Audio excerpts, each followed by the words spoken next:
Hi, my name's Jolene Whitman.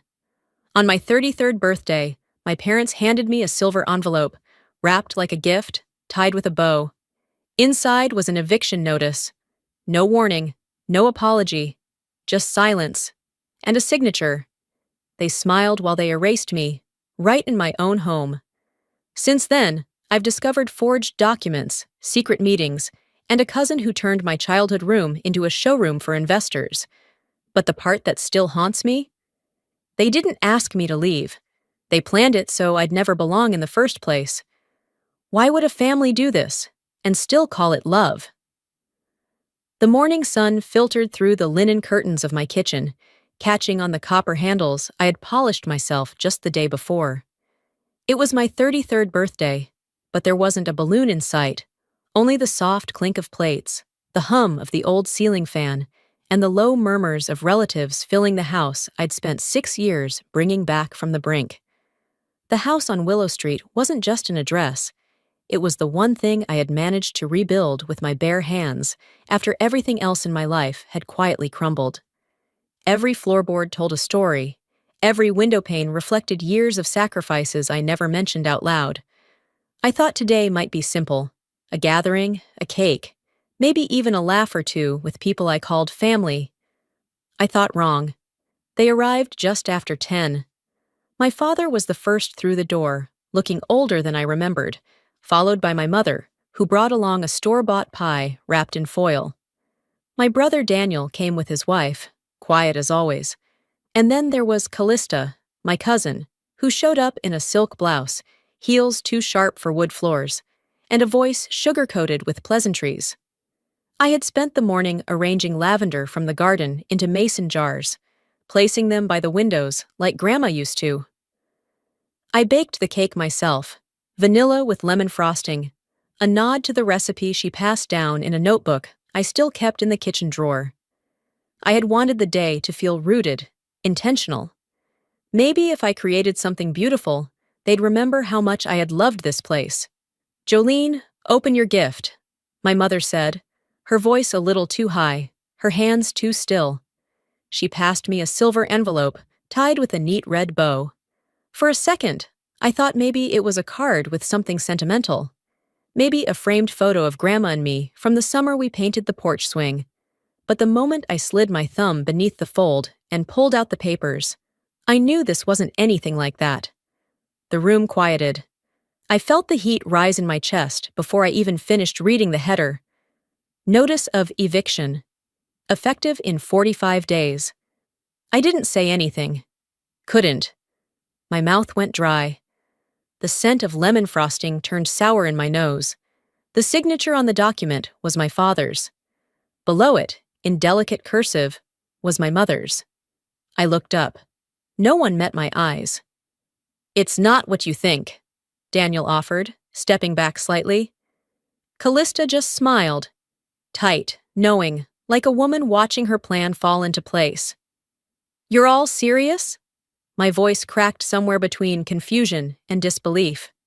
"You're giving me this today, of all days? We thought you'd take it better if it came from us directly," my mother said, her eyes darting to the side. "It's time, Jolene. The house is worth something now. It makes sense."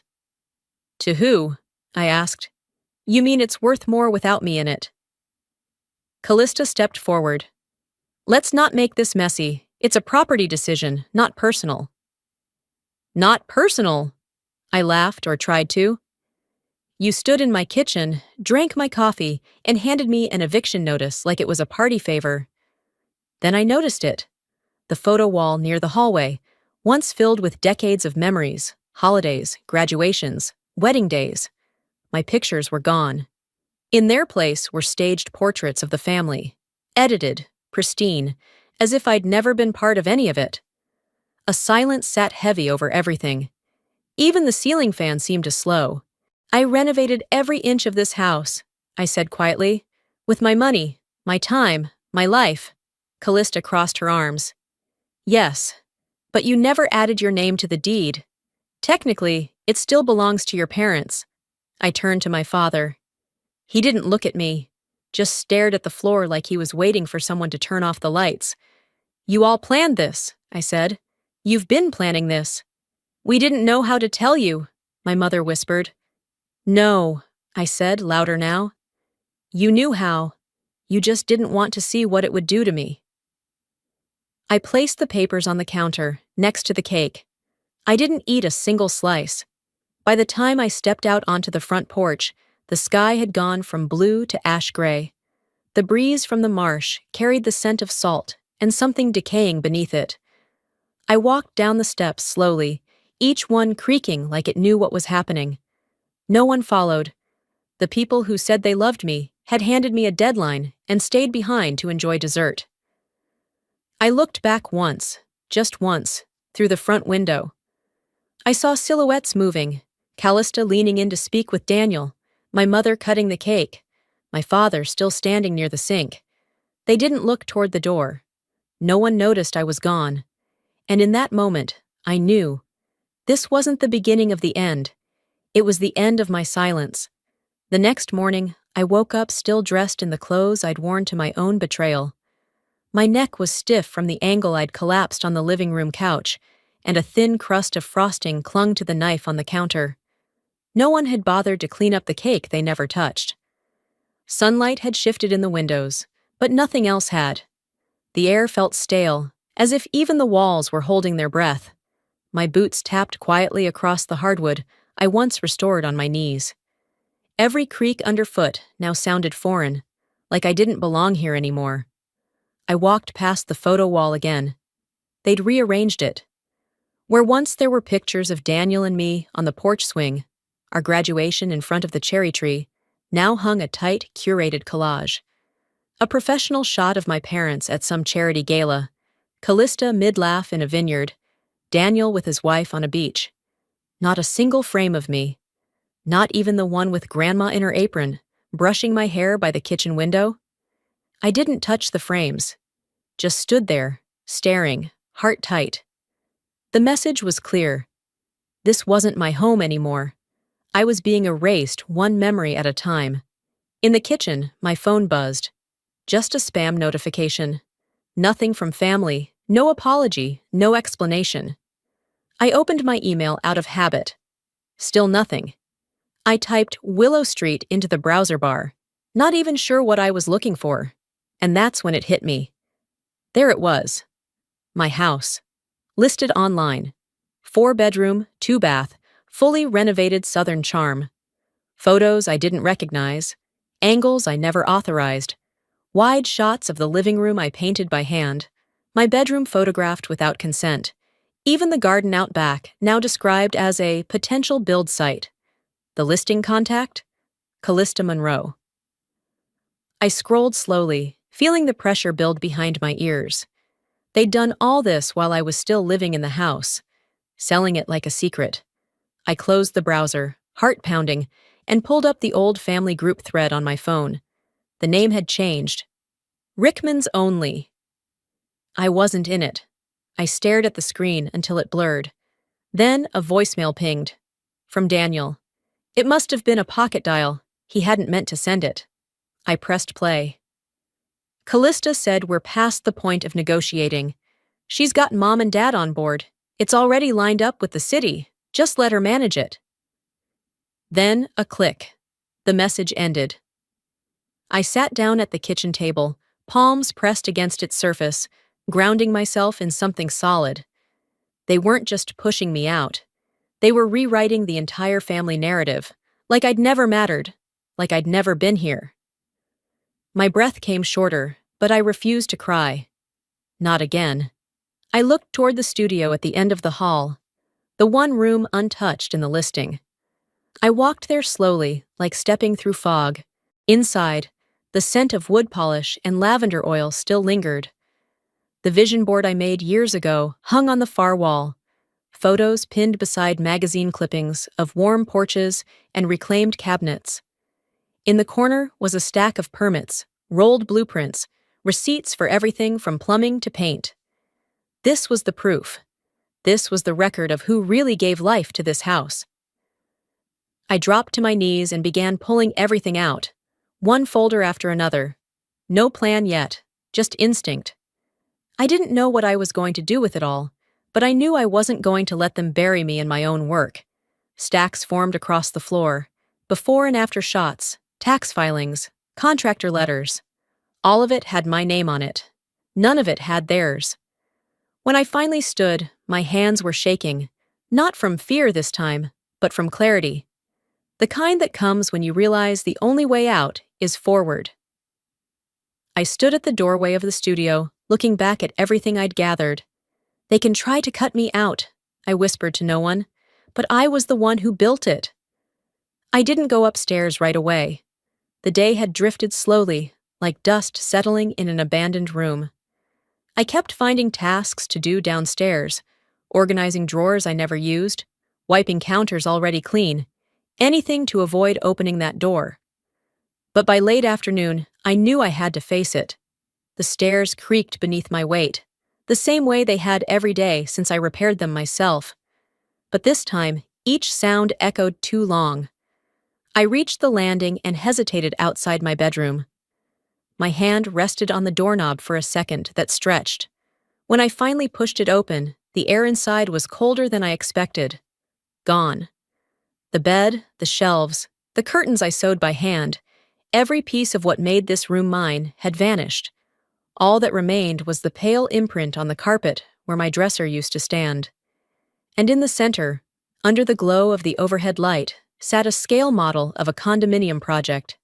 Sleek. Soulless. A glossy placard labeled the design, Harper Point. It felt like walking into a showroom, not a bedroom. My breath caught. I didn't cry. Not this time. I stepped inside, letting the door click shut behind me, sealing me in with the weight of what had been taken. I lowered myself onto the bare floor, the boards pressing into my spine. I let the silence sink in. For a moment, I could hear the past.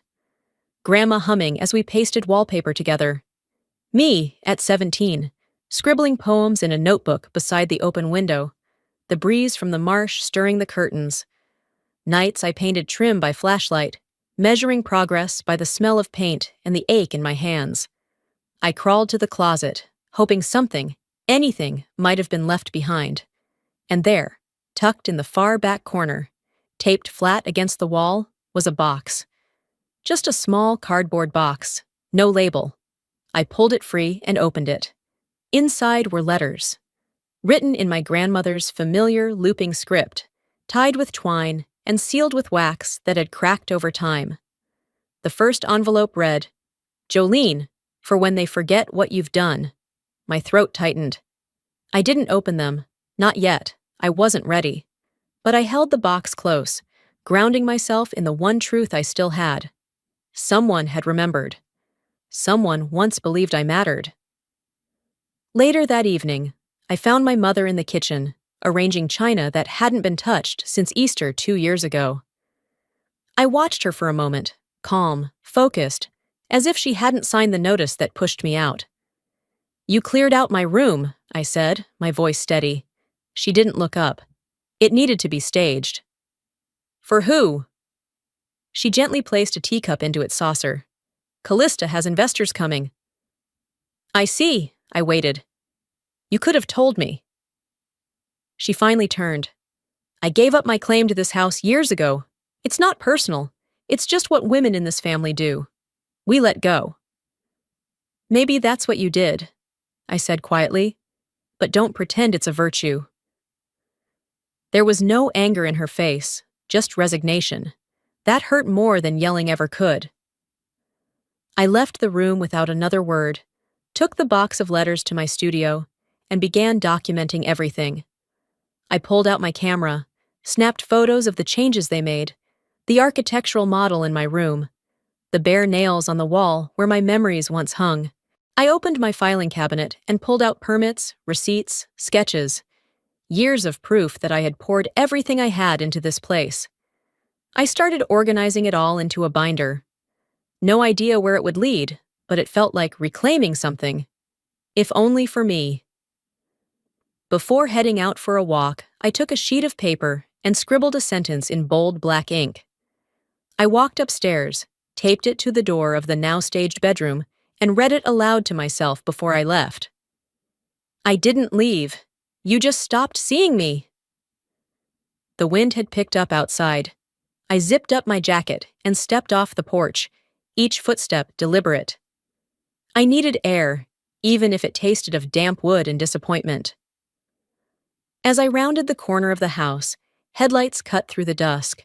A sleek black car I didn't recognize pulled up the drive. The passenger door opened, and Callista stepped out, followed by two men in tailored suits, briefcases in hand. They didn't see me standing by the side gate, hidden in shadow. But I saw them. And just like that, my grief made way for something sharper. Clarity. They were still there when I returned. Callista stood in the driveway with two men in pressed suits, one holding a tablet, the other pointing toward the front porch like they already owned it. I stayed behind the curtain in the hallway, heart thudding but quiet, barely breathing. From where I stood, I could make out Callista's voice floating through the open window, calm and rehearsed. This is the project site. High visibility. Proximity to the water makes it ideal. Project site. She said it like my home was already nothing more than a line on a blueprint. I slipped out the back door, circling around the garden fence, careful not to snap a twig underfoot. As I crouched behind the old trellis, I watched her laugh. The kind of laugh people give in boardrooms, not in kitchens where someone bakes a cake for your birthday. It was no longer speculation. This wasn't a maybe. They were moving forward. Without me. By late afternoon, I texted Callista and asked her to meet me for coffee downtown. Neutral ground, public enough to keep things civil. She arrived 10 minutes late and 10 degrees too polished for Charleston humidity. Silk blouse, pale lipstick. No sign of the girl who used to sneak popsicles with me on Grandma's back steps. She sat like a woman used to being listened to, not questioned. "I thought this might happen," she said, stirring her tea without looking up. "I figured you'd want some sort of closure." "I'm not here for closure," I said, keeping my tone even. "I'm here because I want to hear you say it. Out loud." Callista finally met my eyes. "This isn't personal, Jolene. It's just strategic." "You used to call this house sacred." Her smile didn't budge. "Sacred doesn't sell, but oceanfront legacy, that sells for millions." I blinked slowly. "So that's what this is? A transaction?" "That's what it's always been. You just didn't know you were the asset."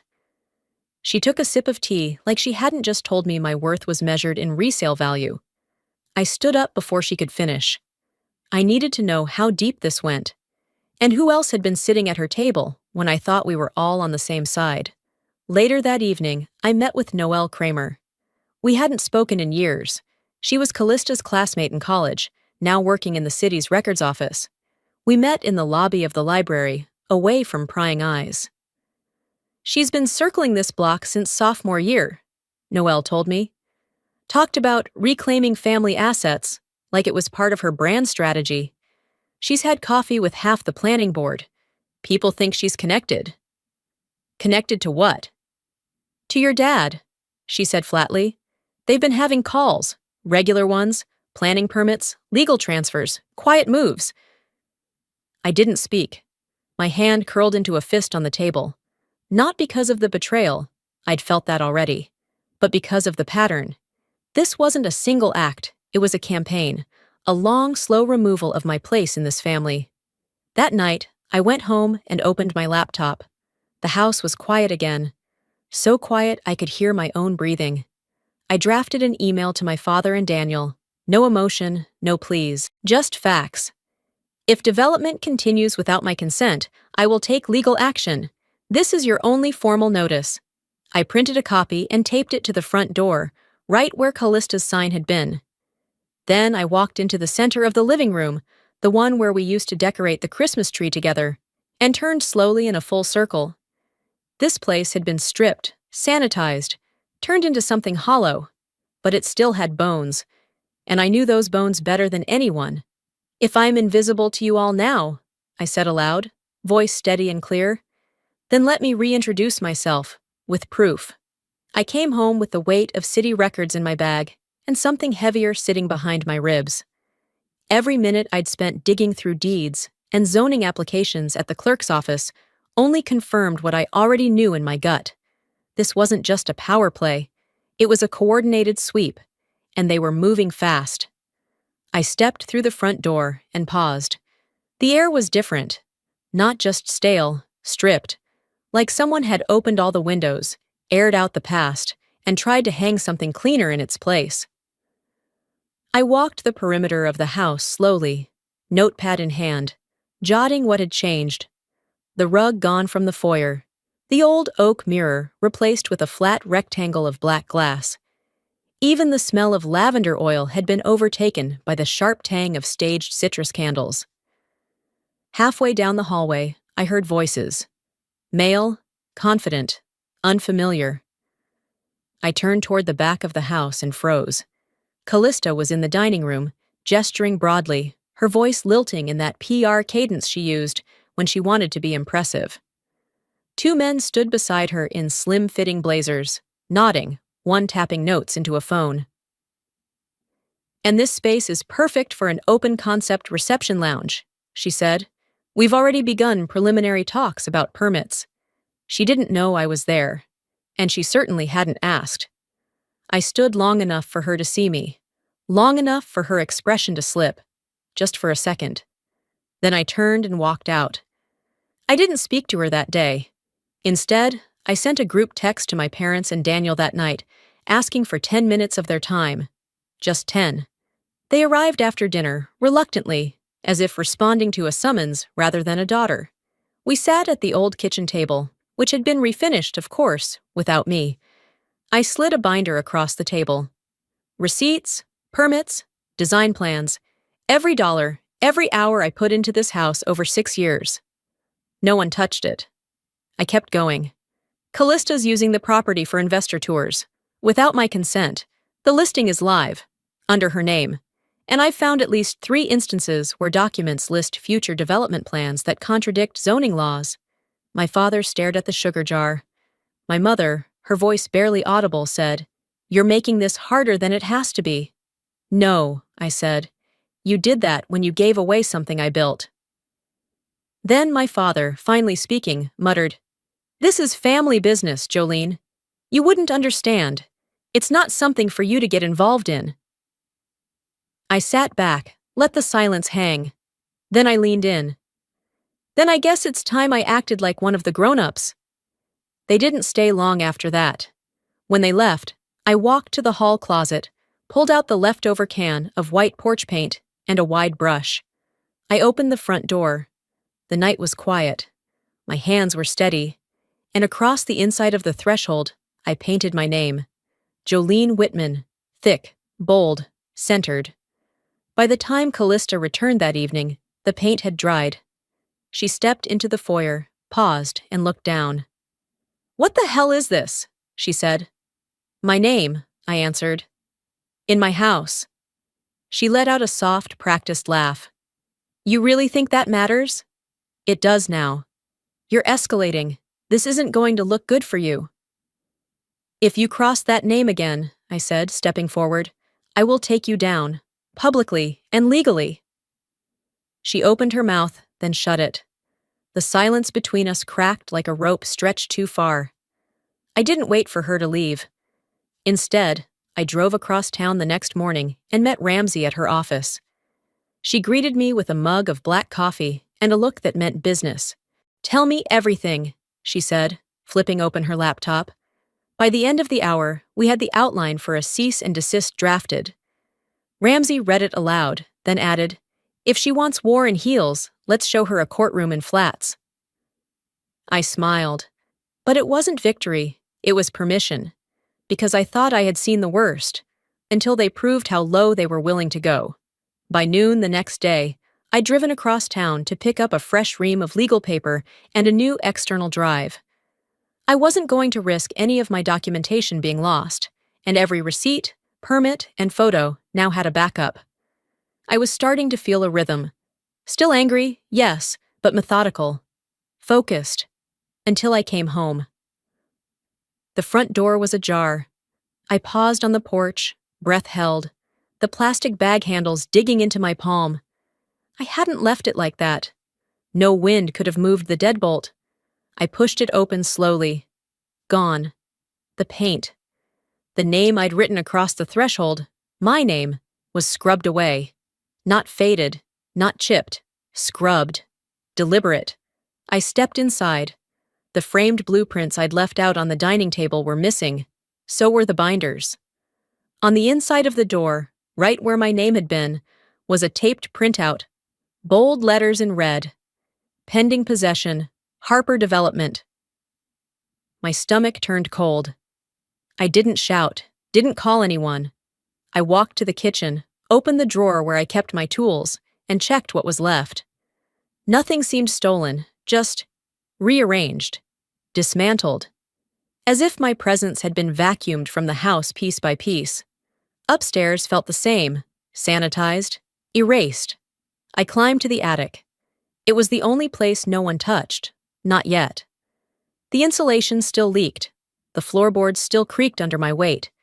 In the far corner, covered with an old quilt and wedged behind a rusted fan, sat a storage box I didn't remember placing there. It had dust so thick it looked like a second lid. I pulled it toward me, my fingers leaving clean streaks behind. When I opened it, the first thing I saw was an envelope, sealed with a dried wax stamp, and my grandmother's handwriting across the front. For Jolene, only when they try to erase you. Inside was a letter. She had written it during the last winter she spent in this house. Her words were steady, though her hands must have been shaking. You're the one who stayed when everyone else turned investment into legacy. They will call it business. They will call it tradition. But you know the difference between memory and marketing. This house is more than a place. It is our marrow. Fight clean. Fight strong. I sat on the floor and read it 3 times. Then I cried for the first time that week. Not out of pain, but recognition.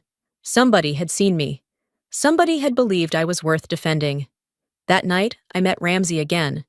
Her office smelled like peppermint and ink toner. We didn't talk long, just enough to file the official cease and desist, enough to move forward with a preliminary injunction. As we drafted the documents, she looked up and said, "This is textbook. They want to overwhelm you with speed. You need to overwhelm them with clarity." "I can do clarity," I said. Back home, I composed an email. I CC'd every family member who had been silent, and I addressed it directly to Callista. Subject: unlawful entry and legal action pending body. Any further access to the property without my written consent will be considered trespassing.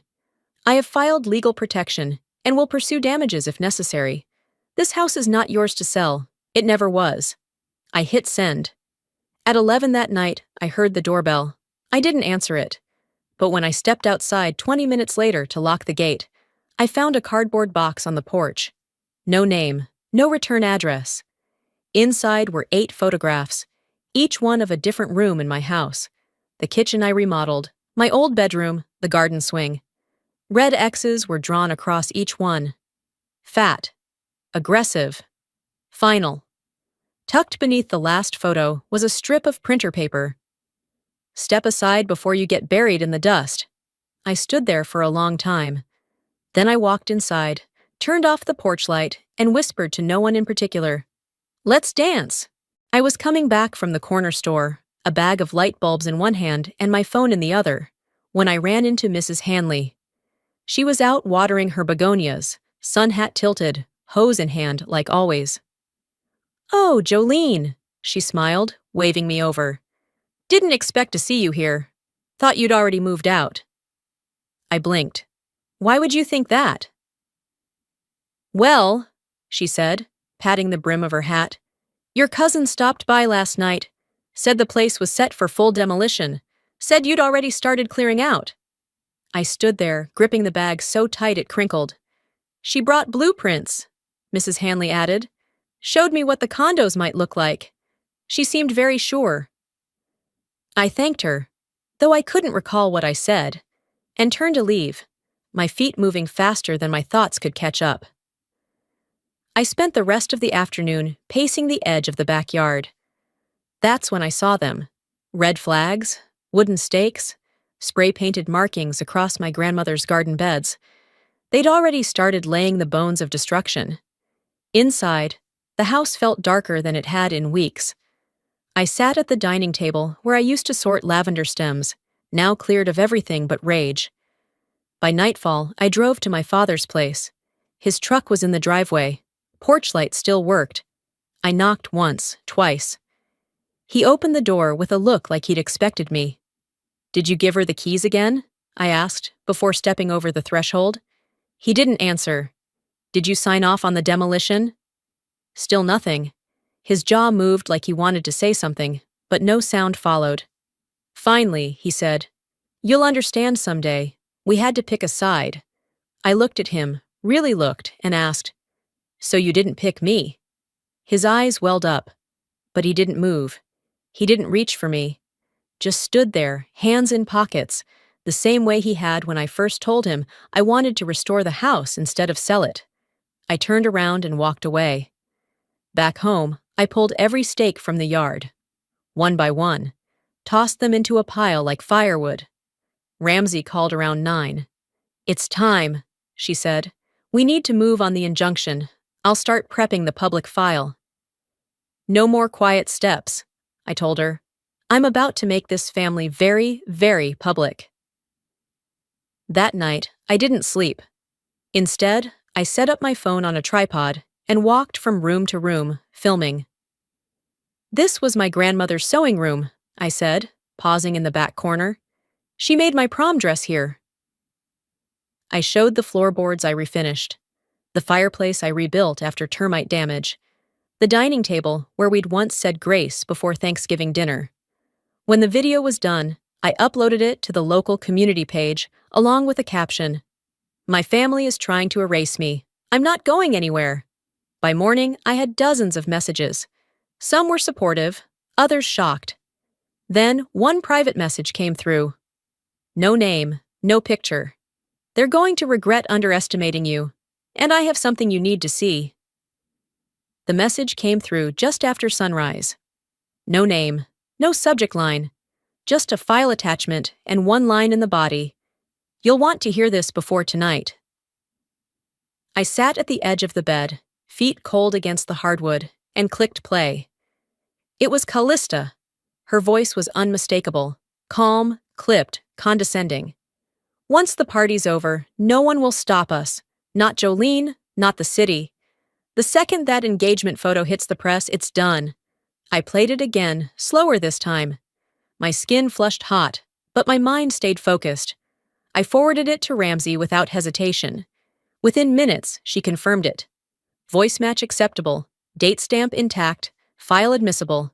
There was a second attachment, a scanned copy of the original will. My grandmother's name etched in ink I recognized. And under sole heir, the name Jolene Whitman.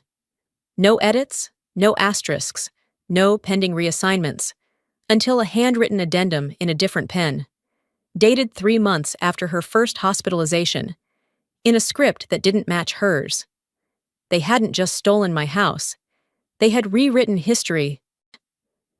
By dusk, the lights of the Bellevue Grand flickered across downtown Charleston like a beacon for the polished and powerful. I stood outside in a black dress that didn't shine, my hair pulled back tight. I wasn't here to blend in. I was here to be seen. Ramsey walked beside me, file folder tucked beneath her arm like a weapon. Inside, champagne flutes clinked and Callista posed near the grand staircase in a cream-colored gown, surrounded by men with press badges and women in sequins. It wasn't just a party, it was a statement. This is who I've become. She hadn't seen me yet. I stepped forward, heels echoing on the marble floor. A staff member moved to intercept, but Ramsey flashed a document and murmured something legal that made him back off. I didn't wait for permission. I reached the center of the ballroom, found the microphone stand by the band setup, and tapped twice. The room quieted. "My name is Jolene Whitman," I said, steady, "and I have something you all should hear." Eyes turned. Some guests looked confused. Others exchanged knowing glances. Callista stood frozen at the foot of the staircase, her fiancé reaching for her hand. She didn't take it. I pressed play. Callista's voice filled the room. "Once the party's over, no one will stop us." The gasps were real. Ramsey moved to the projector screen, pulled up the scanned will, and displayed it beside a forensic handwriting analysis. Words like forgery, fraud, and invalid alteration popped on screen. "This," Ramsey said calmly, "is now part of a pending civil case. We've submitted formal evidence to the city clerk and property board." Callista opened her mouth, closed it. The silence wasn't heavy, it was final. Guests began leaving. Some avoided her eyes. Others whispered names of lawyers they knew. Her father looked away. Even her fiancé removed his hand from her arm. I didn't smile. Not yet. Outside, the air was cool and smelled faintly of magnolia and burnt sugar from a street vendor. Ramsey and I walked without speaking for a while, just letting the moment settle around us. "Do you feel better?"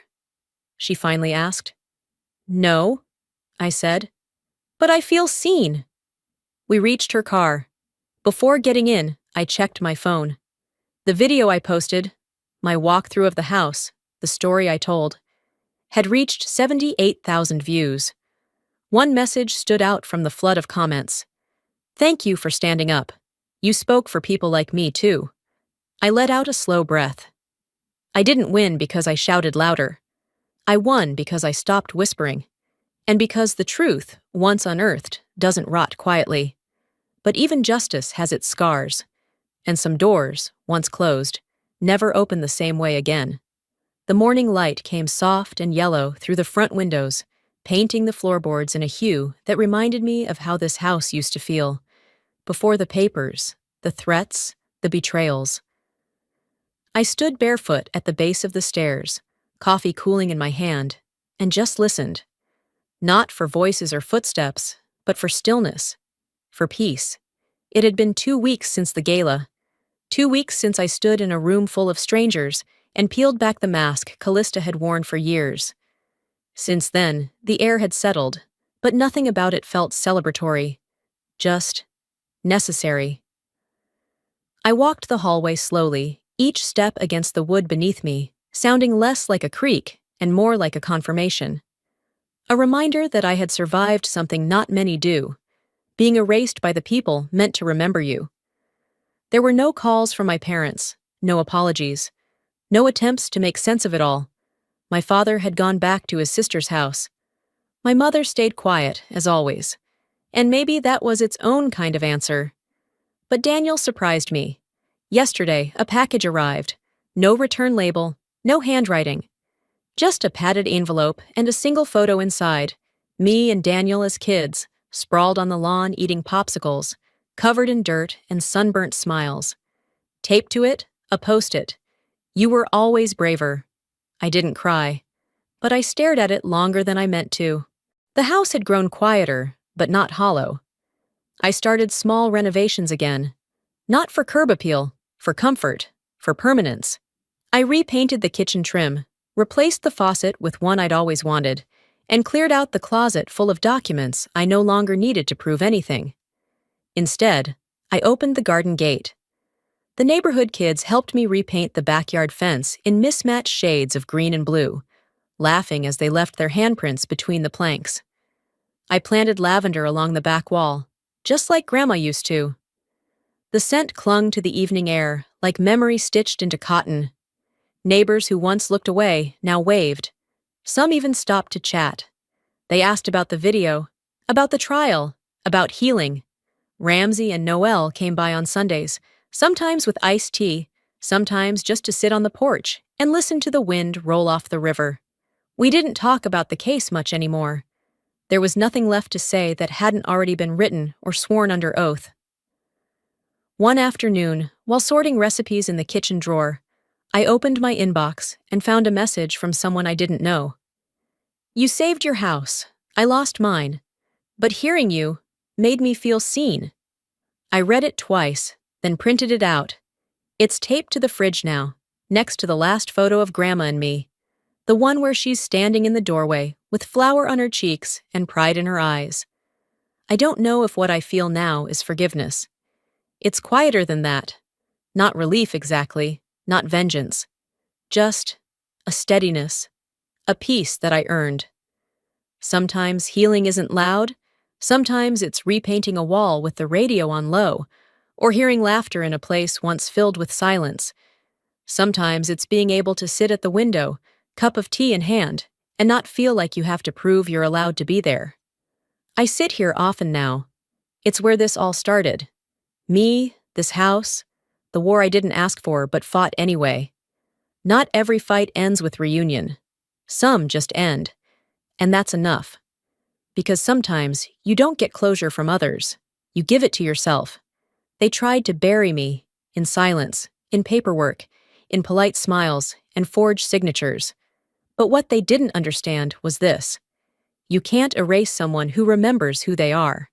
If you've followed my story to the end, maybe you've seen yourself in some part of it. Maybe you've been overlooked in your own family. Maybe you've been told to just let it go, when something you built was taken from you without thanks or recognition. I'm here to tell you, it's not weak to protect what matters. It's not petty to say, this is mine, especially when you bled to make it so. I didn't win by shouting. I didn't win by begging. I won by standing my ground with clarity and truth. Not all victories end with applause. Sometimes they end with stillness, and the quiet knowing that you didn't break when they wanted you to bend. So if you're out there fighting for a place in your own story, I see you, and I hope you never stop writing your name where it belongs. Now, I'd love to hear from you. Have you ever felt pushed aside by the people closest to you? Have you ever had to reclaim something that should have never been taken? If this video touched you, drop a 1 in the comments, or let me know where you're watching from. If you didn't like it, tell me why. Your voice matters here.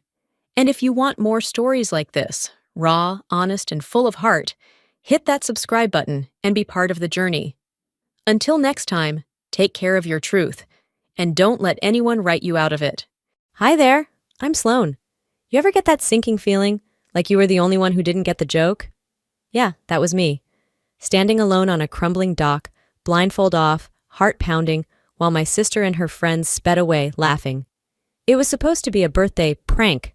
They called it a joke. I called it betrayal. But that wasn't even the worst part. The lie ran deeper. Legal documents forged in my name, my company stripped from me, and my own mother filing to declare me missing. And what if I hadn't come back? Well, there was a life insurance clause for that too. Now, I'm living on a yacht I bought myself, under a name they don't know, in waters they'll never reach. But tell me, how does a family go from brunch invitations to plotting your disappearance? Stick around. You're going to want to hear this. 3 days before my 37th birthday, my sister Rowan sent me a text I hadn't expected in a decade. Hey, Maeve and I are putting together a little girls' trip. Just the 3 of us. No drama, promise. You in? The message was short, casual, almost like it was no big deal. Like we were a normal family who did normal things like spontaneous bonding weekends on boats. I stared at it on my phone screen, letting the silence of my living room wrap around me. Asheville had turned cold again, as if spring had changed its mind.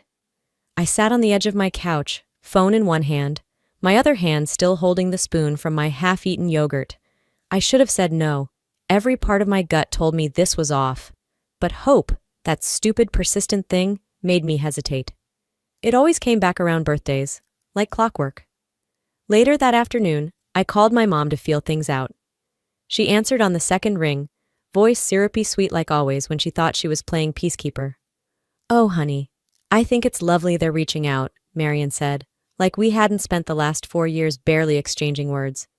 Rowan just wants to reconnect. Let bygones be bygones. Family is family, Sloan. I could almost hear her smile through the phone, that practiced little condescending hum at the end of her sentences that always made me feel like a child asking for something unreasonable. I nodded silently, forgetting she couldn't see me. She continued. She said you've been distant lately.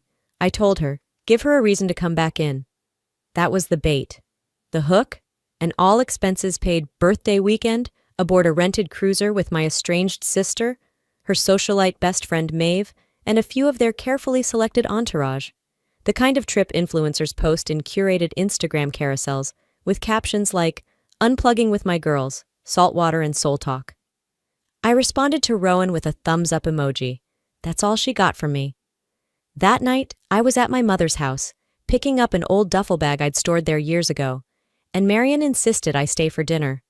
It was just the two of us, her passive-aggressive praise for Rowan's maturity and growth marinating the air between mouthfuls of pot roast.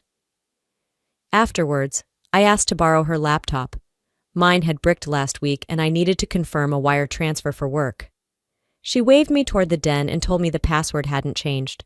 I opened the browser, expecting to find Facebook tabs or shopping carts filled with abandoned cardigans. Instead, an email thread caught my eye, still logged into Rowan's account.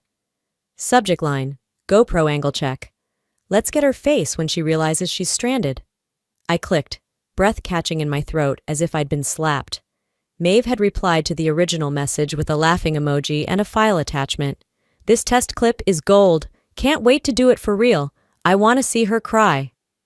There were more replies, strategizing how to spin the prank on camera, where to stash the GoPro, even details about pulling away in the boat, just far enough for me to panic a little but not actually die.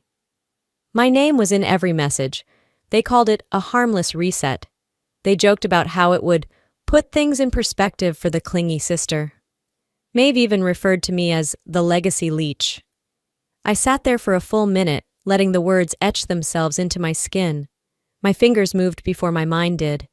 I logged out, wiped the search history, and closed the laptop as if it had never been opened. I didn't tell my mom. I didn't scream or cry or flip the table. Instead, I walked outside, sat in my car, and stared at the dashboard until my reflection in the windshield steadied. This wasn't the first betrayal, just the most sophisticated. People like Rowan didn't start with something this big. They built up to it. A comment here, a forgotten invite there. I'd spent years giving them the benefit of the doubt, chalking things up to different priorities or misunderstandings. That ends now. Back at my apartment, I unlocked the encrypted folder on my phone labeled Avery Lane. It wasn't a name anyone knew me by, just a pseudonym I'd used when corresponding with a yacht broker down in Florida, a retired Navy captain selling his last boat to the right kind of investor. Avery Lane had been asking the right questions. She'd booked a viewing for this weekend, under the guise of exploring offshore startup ventures. Rowan and Maeve didn't know it, but I had planned this weekend too, only not for champagne toasts or apology selfies. While they plotted how to leave me behind, I'd been planning how to finally get away from all of them, for good. And that boat? It wouldn't just be a purchase, it would be proof that I was done being the joke, the afterthought, the woman they laughed at over group chats and cheap wine. I checked the group text Rowan had sent earlier, confirming the pickup time. Friday, 10 a.m. sharp, pack light. I typed back one word. Can't wait. The next morning, I woke up to sunlight cutting sharp across my bedroom wall. Too bright for comfort, too clean for what I dreamt about. My stomach still had that faint churn, like I'd eaten something off the night before. Only it wasn't food poisoning. It was the bitter taste of pretending everything was fine. Rowan had texted again just after 8. Brunch planning at the lake house. Come early if you can. We've got stuff to prep. The emojis made my skin itch. I pulled on a hoodie, tied my hair into a low knot, and drove with the windows down. The road out to the lake curved through tall Carolina pines, the kind that let just enough sun in to warm the top of your knees, but still held a shadow behind every tree. The kind of road you could get lost on, and no one would know unless they bothered to look.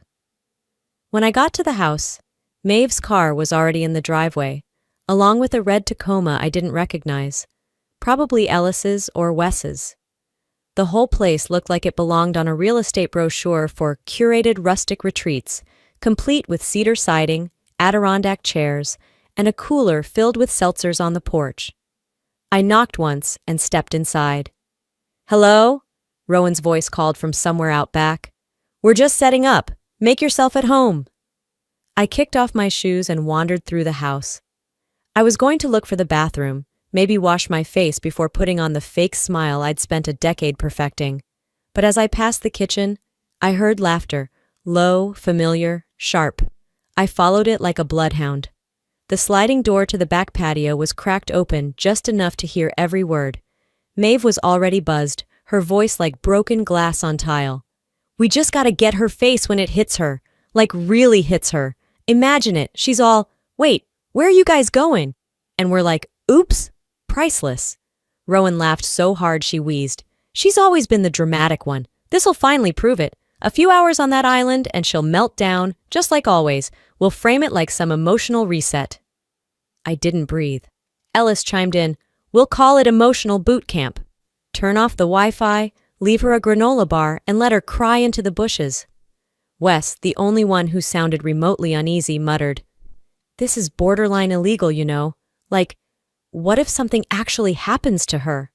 Maeve snapped back, "God, Wes, grow a spine. It's not like we're dropping her in the ocean." Rowan added, "Exactly. It's an island. People kayak there all the time. It's not like she's gonna die. Worst case, she gets a sunburn and a new perspective." Maeve, or a therapy bill. They all burst out laughing. I backed away from the patio door so quietly, my own heartbeat seemed too loud. I walked down the hallway and stood in the laundry room for a full minute, staring at the washing machine like it had answers. The old version of me, the one they still thought they were dealing with, would have burst through that door and called them every name I could think of. Would have thrown something, made a scene, confirmed their script. But the version of me standing in that hallway, she didn't need to yell, she needed to listen, so I did. I took a deep breath, rolled my shoulders back, and walked into the kitchen like I hadn't heard a word. Rowan was pouring mimosas. "There she is. Want orange juice or grapefruit?" "Whatever's cold," I said, my voice even, my smile practiced. "This place is beautiful." She lit up like a brand rep. "Right? We thought it would be a fun send-off spot before the boat tomorrow, low-key. Just the girls and no drama." Maeve sauntered in, sunglasses on indoors like always. "No cell service out by the island, by the way," she said, sipping her drink. "Hope you're not too attached to your phone." I smiled. "Might be good for me to unplug. Probably overdue." They laughed, pleased with my compliance. Rowan handed me a croissant and launched into a monologue about the playlist she'd made for the boat ride. I nodded in all the right places, even complimented the linen napkins she'd folded into tiny boats. Inside, I was counting seconds, measuring how long each smile lasted, noticing who looked away first when I made eye contact. They didn't see it, but I was watching everything. By the time I got home that night, I'd placed 3 orders: a solar-powered phone charger, a waterproof pouch for my documents and backup drive, and a burner SIM card for international use. Then I scheduled a call with Captain Donnelly. Avery Lane had a few more questions before finalizing her yacht visit. I wasn't just playing along now. I was setting the terms of my own departure. The morning air felt too clean, like the world was trying a little too hard to act normal. I showed up exactly at 9:59 a.m., 1 minute early, just like they'd asked. The dock smelled of brine and motor oil, and the rented boat, an obnoxiously shiny cruiser, was already buzzing with fake excitement. Rowan stood at the edge of the pier with her hands on her hips, dressed in white linen, like some dollar store version of Martha Stewart. Maeve waved at me from the bow with a mimosa in one hand and a phone in the other, probably already recording. "Happy birthday, birthday girl!" she yelled with that smugness she couldn't hide if her life depended on it. "Big day," Rowan added, hugging me like she was squeezing out guilt. I smiled. "This'll be fun." Wes handed me a paper cup of lukewarm coffee. His eyes didn't quite meet mine. Ellis just gave me a lazy head nod and went back to fiddling with the sound system. About 20 minutes into the ride, the boat started veering off the main coastal path, deeper into inlet waters that looked like they hadn't seen tourists in years. Thick with marshland, driftwood, and silence. The kind of place Google Maps would call limited data available. Maeve leaned over the cooler, pulled out a small box, and grinned like a magician revealing her final trick. "For the birthday girl," she said, holding out a long, folded piece of fabric. It was silk, champagne-colored, soft. "A blindfold?" I asked, keeping my tone light. "For the surprise," she said, and winked. I held her gaze just a second longer than I should have. Then I turned to Ellis and handed him the scarf. Tie it. Just don't muss my hair. He hesitated. You sure? Positive, I said. I trust y'all. The knot tightened at the back of my head. I could feel Ellis's fingers linger an extra moment like he wasn't totally on board. I played it cool. They spun me around once, twice. Gravel crunched under the tires. The boat had docked. The air changed, salty and still. I could smell sun-baked wood and weeds. Someone took my arm and helped me down. The ground beneath my shoes was hot, loose, unfamiliar. All right, birthday girl, Rowan said, her voice high with artificial cheer. Time to make a wish. The scarf came off. I was standing in front of a half-collapsed dock station with rusted signage and a weather-warped shack just barely standing. Behind me, the boat's engine revved. Maeve lifted her phone. Smile! Then, loud and clear, see you when you find your way back! They were laughing. Rowan, Ellis, Maeve. Laughing like kids who just egged a house. The boat peeled away, wake slapping against the pilings. And there it was. Sitting in the open cooler they'd left behind, beside a melting pack of seltzers and a half-eaten granola bar, was the GoPro. Still blinking, still rolling. The surprise wasn't a celebration, it was humiliation. Documentation. A keepsake. I didn't cry. Not even a tear. Instead, I stood still and let the sound of their laughter burn itself into my memory, like cigarette ash on skin. Then I walked. Behind the shack was a narrow path that led into a small thicket of trees. I moved quickly, knowing the boat would be out of earshot in under 2 minutes. Once I was hidden, I dropped my purse and went straight to work. Out came the solar charger, then the burner phone. I texted a single phrase to Captain Donnelly. Location active. ETA confirmed? His reply came within 60 seconds. 10 minutes, West Cove. While I waited, I took out the GoPro. It was still warm from recording. I played back the last few seconds. Maeve's voice was shrill, unmistakable. She's gonna cry. You think she'll pee herself? Ellis's laugh was sharp and ugly. Rowan's voice followed. Honestly, I hope she does. Might be the first real thing she's done in years. I rewound it, just to hear them say it again. Then I turned the GoPro off, wrapped it in a towel, and slipped it into the waterproof pouch. 8 minutes later, I saw the boat. It wasn't flashy like theirs. Captain Donnelly's vessel was old but solid, painted a dull gray that blended into the sea foam and shadows. He cut the engine halfway to shore and let it drift the rest of the way. I stepped out from the brush just as he threw a rope around a bleached stump sticking out of the sand. Miss Lane? He called out. Right here, I answered. He offered his hand to help me aboard. Everything go as planned? I nodded. Perfectly. As the island disappeared behind us, I pulled out the GoPro and replayed the audio one more time. She's gonna cry. But I didn't. I smiled. Charleston's skyline came into view just after sunrise, low and uneven, like it had been held back on purpose. The city didn't try to impress you. It just existed, steady and still. That was exactly what I needed. Captain Donnelly didn't ask questions. He handed me a small duffel bag I'd left with him earlier in the week, full of carefully packed clothes and a manila folder marked with my pseudonym, Avery Lane. The only ID inside was a temporary license from Montana, fake but high grade, enough to get me into any hotel without raising an eyebrow. I'll circle back in 4 days, he said, tightening the rope to the dock behind the quiet marina. But you won't need me again, will you? No, I said, stepping onto the wooden planks. I think I've got it from here. He nodded and disappeared without a goodbye. I found a boutique hotel tucked between 2 art galleries on a quiet block near Broad Street.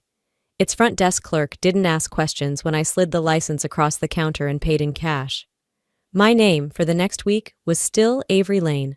The room was small, white curtains, antique desk, coastal paintings that looked more like stock images than art, but it was clean, quiet, and invisible. That's all I needed. The first thing I did was pull the SD card from the GoPro and lock it inside the hotel's wall safe, along with my burner phone and passport. I didn't bother unpacking. I didn't sit. I didn't even eat. Instead, I turned on the TV.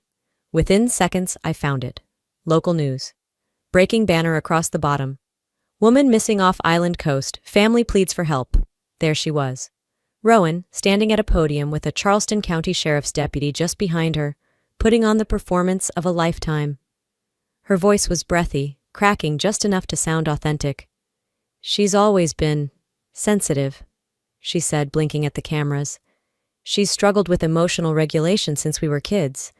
We thought this trip might help, might give her peace. But now she's missing, and we're scared. I'm scared." Maeve was behind her, dabbing her eyes like a soap actress on her third DUI. She leaned into the mic just enough to catch the cameras. "Sloane's not well. We didn't want to say it before, but she hasn't been stable for a long time. We just want her home." And then my mother, Marion, regal in her pearl earrings, hands folded like a preacher's wife. "My daughter has a history of delusions," she said flatly. "She imagines betrayal where there is none. She isolates, sabotages. This is a pattern." A dull throb hit the back of my neck. Not rage, not sadness, recognition. This wasn't new. This wasn't panic. This was the playbook they'd been using since I was 12. Every time I questioned them, every time I stepped out of line, they didn't yell. They rewrote the script. They called it concern. They called me unstable. I picked up the hotel remote and threw it at the wall. Not hard, not like a tantrum, just enough to hear it crack. Then I sat down and took notes. Names, statements, verbatim. And I ordered the transcript. The power in this moment wasn't in screaming back. It was in silence. Documentation. Strategy. If I showed my hand now, they'd spin it, frame it, say I forged it all, that I edited the video, that I was paranoid. Alone. So I waited. I pulled the GoPro footage back up, transferred it onto my private laptop, the one Rowan didn't know existed. I watched them all, over and over, laughing as they planned to leave me. I slowed the video, time-stamped the worst moments. Maeve. "She's gonna cry, maybe wet herself, that's viral content." Rowan. "We'll say she needed space, we'll say she walked off." Wes. "Y'all sure this is smart?" Ellis. "Smart? It's genius." I didn't flinch. I wrote it all down. Then I opened my email. There was only one name I could think of. Alden Reed. I'd met him at a business conference 3 years ago. He ran a private investment group out of Paris. Discreet but effective. We'd talked for 20 minutes at a vendor mixer, long enough for him to remember my brain, not my baggage. Subject: possible collaboration. Body: "Mr. Reed, it's been a while. I think I'm ready to talk business. Also, there's a story you might want to hear. Best, Avery Lane." I clicked send. 10 minutes passed, then 20, then my inbox pinged. One sentence. "Come to Paris, bring the footage." I booked the next available flight out of Charleston. No checked bags, no return ticket. I traveled as Avery Lane and spoke only when necessary. By the time the plane touched down in Paris, I'd already decided this wasn't about hiding. This was about reclaiming my name on my terms.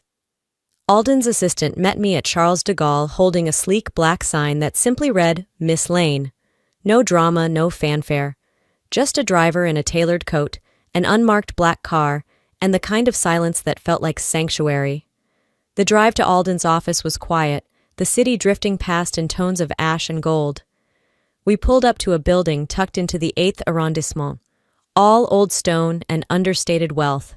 No brass plaques or company logos, just power wrapped in discretion.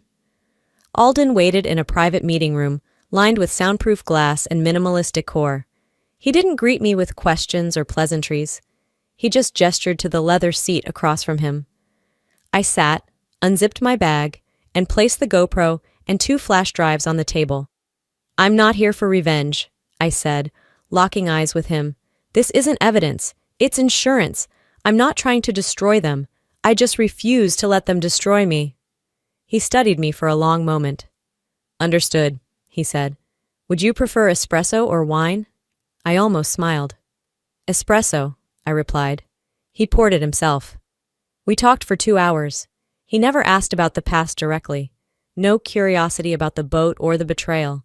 Instead, he asked about my company, Devon Concepts, what we'd built, who held the patents, where the real value lived.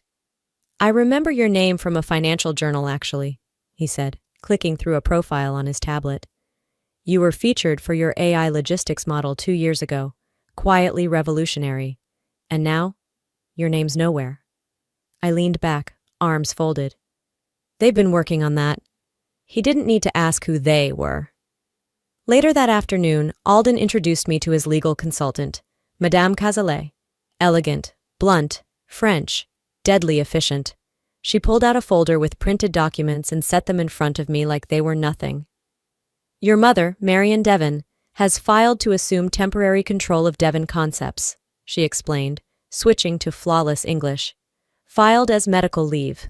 The form lists mental incapacity due to suspected trauma or voluntary disappearance. Effective immediately. My mouth went dry. That's not all, she continued, sliding a second file across the table. Your family has begun petitioning the North Carolina courts to declare you legally missing.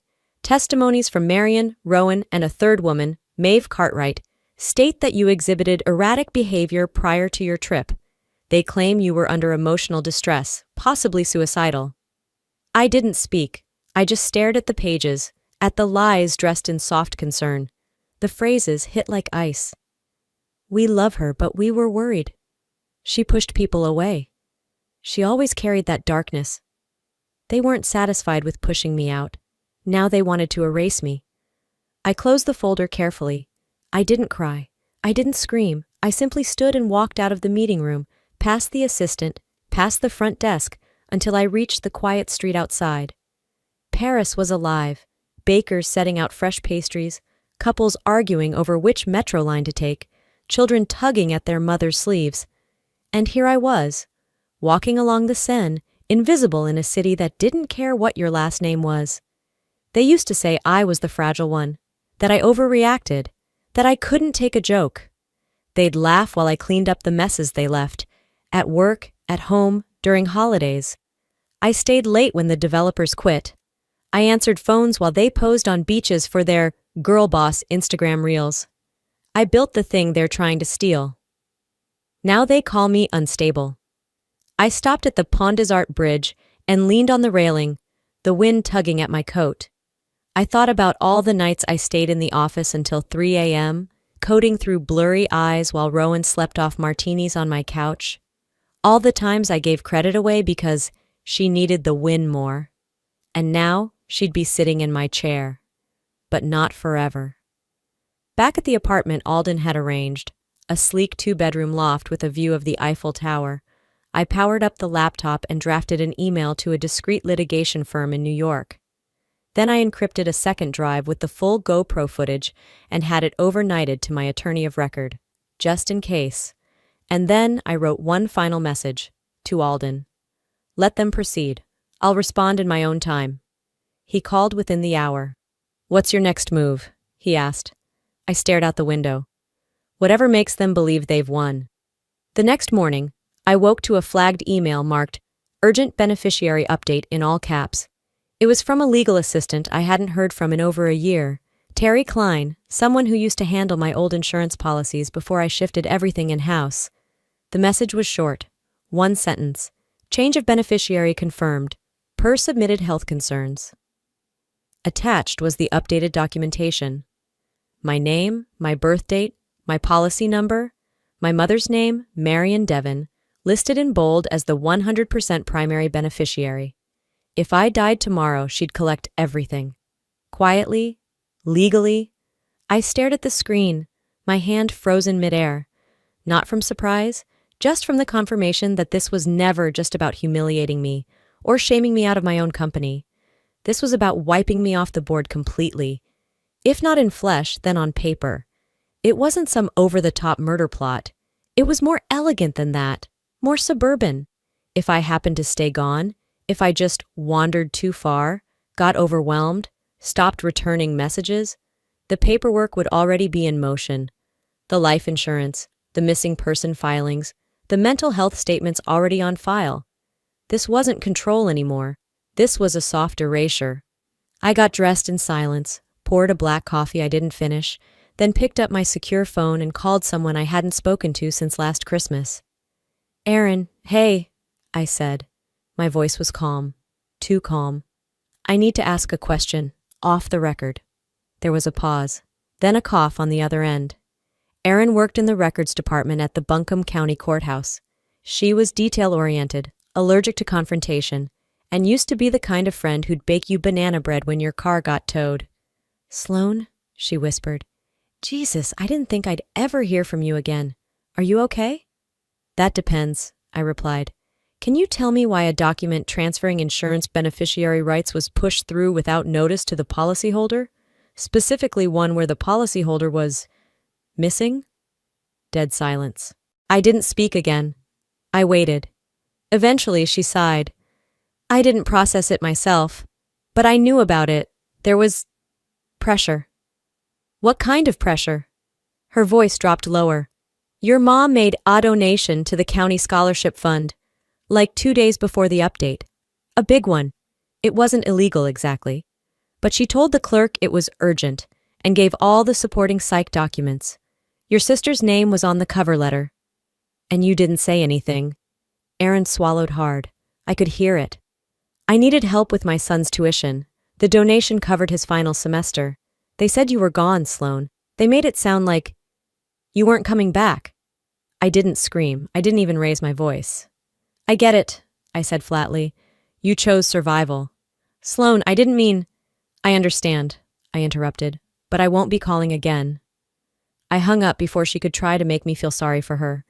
They weren't just silencing me now. They were buying people who used to love me. And they were using the same playbook I'd spent a lifetime learning, smiling, hugging, donating, while they tightened the noose. By noon, I was sitting with Alden's legal advisor again. This time I didn't hesitate. "I want full documentation frozen," I said. "No transactions in my name processed in the U.S. without my biometric confirmation. Notarized, facial scan, retinal, if needed." "Consider it done," she replied, no hesitation. Then I pulled out the GoPro drive again. "I need a clean breakdown of every bank transfer from Devon Concepts operating account starting 6 months before my birthday, especially family-related disbursements." "They thought I wouldn't notice," I muttered, half to myself. "They forgot who wrote the budget code from scratch." She nodded without asking questions. By nightfall, I had a draft. An anonymous tip, constructed with surgical precision. The kind of thing you only learn how to build after years of watching others weaponize paper trails. Subject: fraudulent beneficiary claim on insured American citizen body. To whom it may concern, I am writing to alert you to a potentially unlawful change of life insurance beneficiary designation involving a high-value policy and a missing person report currently filed in North Carolina. Attached you will find a copy of the policy prior to modification. The newly submitted change request, medical claims and third-party statements fabricated to support presumed death testimonies, contradicting mental health claims, time-stamped GoPro footage as corroboration. I hit send, not because I needed them to act immediately, but because I needed it documented, needed it in motion, one breadcrumb at a time. As I closed my laptop, I whispered into the quiet Paris night, "Try stealing from a woman who's still breathing." The phone rang and Alden's name flashed on the screen. It woke me up to the new day. I picked it up on the second ring. "Get dressed. Now. We have a problem." Within the hour, I was sitting across from him in a marble-paneled conference room, the kind where secrets weren't whispered. They were documented. He tossed a packet on the table. Legal documents, fresh filings. "They didn't even wait the full 30 days, he said flatly. "They've initiated the estate transition. If you're declared missing through the end of this month, everything, your shares, your rights, even your patents, passes to Rowan." My stomach didn't drop. It revolted. "Under what clause?" I asked. He flipped to the third page. "Recent amendment, 2 months ago, supposedly signed by you." I stared at the signature. It looked right, the loops, the slant, even the pressure points. But I had never signed it. Alden had already taken the next step. "I sent it to a specialist in Geneva. Digital forensics and handwriting analysis. I didn't want to come to you without proof." I folded my arms, biting back the rage tightening in my chest. "And?" He slid another report across the table. Forged, crafted using a machine learning program trained on my older documents. Enough to pass surface-level scrutiny, but not enough to escape detailed verification. "They didn't just want your company," Alden said, voice low. "They built a reality where you were never coming back. They planned the whole thing like a merger, a death merger." I nodded slowly, my fingers curling into my palms. Then it's time I returned to the land of the living. We launched Phase 1 that afternoon. Not a lawsuit, not a press conference, just a leak. An encrypted folder sent to a financial blogger in New York known for his clean hands and sharp claws. He'd exposed corporate tax fraud rings and brought down a hedge fund CEO. Subject line: heiress declared dead while still breathing. Within 24 hours, the blog was everywhere. Reddit, Twitter, Business Insider. The story moved like wildfire, fueled by equal parts shock and morbid curiosity. Devon Concepts stock took a dive. Investors demanded explanations. Board members called emergency meetings. And through it all, I stayed quiet. Because silence, used correctly, is the loudest weapon of all. But behind that silence, I worked. I assembled every ex-employee Marion had fired without cause, found the junior analysts Rowan had publicly humiliated. I gave them NDAs to shred and voices to use. I collected names, timelines, payout schedules, pieced together a flowchart of nepotism and fraud that made my island exile look like a warm-up act. I didn't need revenge. I needed the truth documented. They wanted a ghost. I'd give them a witness stand instead. The day the story peaked at number 3 on Apple News, Alden's phone rang. He answered, cool and clipped. Rowan? A pause. No, I'm not surprised. Another beat. Then he looked at me and smiled slightly. She's alive, and she's ready.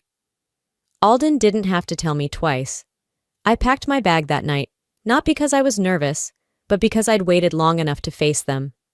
Letting people like my mother twist the narrative wasn't strategy. It was a warning. And I was done warning. The Atlantic Meridian boardroom in Manhattan had walls the color of fog and chairs that swallowed your spine. I wore navy slacks, a silk blouse that didn't wrinkle under pressure, and a face that told no stories. Rowan was the first to notice me. Her jaw slackened just enough to see the panic flicker in her eyes. Maeve nearly dropped her phone. Marion? She stood up like she might faint. One hand to her chest, the other reaching for me. Sweetheart, she breathed, voice trembling. We didn't know you were alive. I cut her off before she could perform her Oscar reel. Then you shouldn't have already spent the money. Alden cleared his throat. Let's begin. He slid a leather folder across the table. Inside were certified copies. Every forgery, every backdated memo, every transfer. My signature, but not mine. My authority, but illegally invoked. I waited until the murmurs from their legal reps stopped. Then I pressed play on the GoPro footage. Shortened, clean, sharp. Maeve's voice cackled from the speakers. She's gonna cry. Maybe wet herself. Rowan chimed in. We'll say she had a breakdown, just walked off. Laughter, then silence. No one at that table could speak. Are you all out of words now? I asked, not cruelly, just finished. Marion's face twisted. That was private, family talk. You've always been so dramatic. Maeve was already whispering to her attorney, trying to shield herself. I thought it was just a prank. I didn't know. Rowan snapped.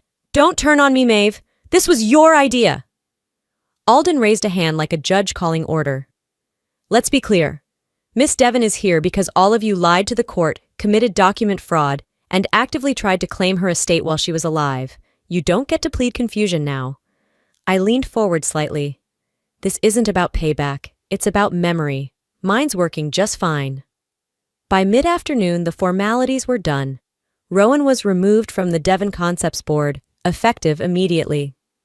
Marion's public image cratered. Between leaked clips and internal whistleblowers, her consulting contracts dissolved overnight. Maeve's makeup brand issued a statement cutting ties with her. One of her sponsorships pulled all content within the hour. And me? I issued one press statement. I'm alive, and I remember everything. I didn't feel triumphant walking out. I didn't want to cry or scream or celebrate. I just felt quiet. That night, I wandered alone through the city. My heels echoed against stone, drowned out by taxis and distant sirens. Justice didn't feel cinematic.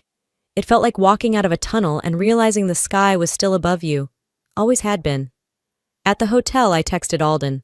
I need 1 more week before Paris. Just time. His reply was immediate. Take all you need. I unpacked only one thing: my old leather journal, the one I used to scribble business pitches and dinner receipts. I flipped it open and wrote on the first clean page, Chapter 1, I survived. Now I decide what living really means. A week later, I returned to Paris. The city greeted me the same way it had the first time: unconcerned, unimpressed, beautifully indifferent. But this time, I wasn't the woman hiding in its shadows. I walked through the courtyard of my apartment building with purpose, boots clicking against old stone, the late afternoon light casting long slashes of gold across the floor. Alden had left a bouquet of irises on the kitchen counter, my favorite. No note, just a folded card with 5 words scrawled in fountain pen. There's power in walking away. I stood in the quiet. No ticking clocks, no footsteps upstairs, no echo of anyone's opinion but my own. My old self would have filled the silence with music, or emails, or someone else's voice. I let it be empty, peacefully so. I opened my journal to the second page. Now I begin. The yacht waited at Port de l'Arsenal. I named her the Marrow, after a line I once underlined in a book I read during my worst year. Live deep and suck out all the marrow of life. She wasn't flashy, sleek, simple, self-sufficient, solar-equipped, radar-shielded, registered under an LLC no one in my family would recognize. I didn't need a crew. I needed distance. I needed sea. I took her out at dawn.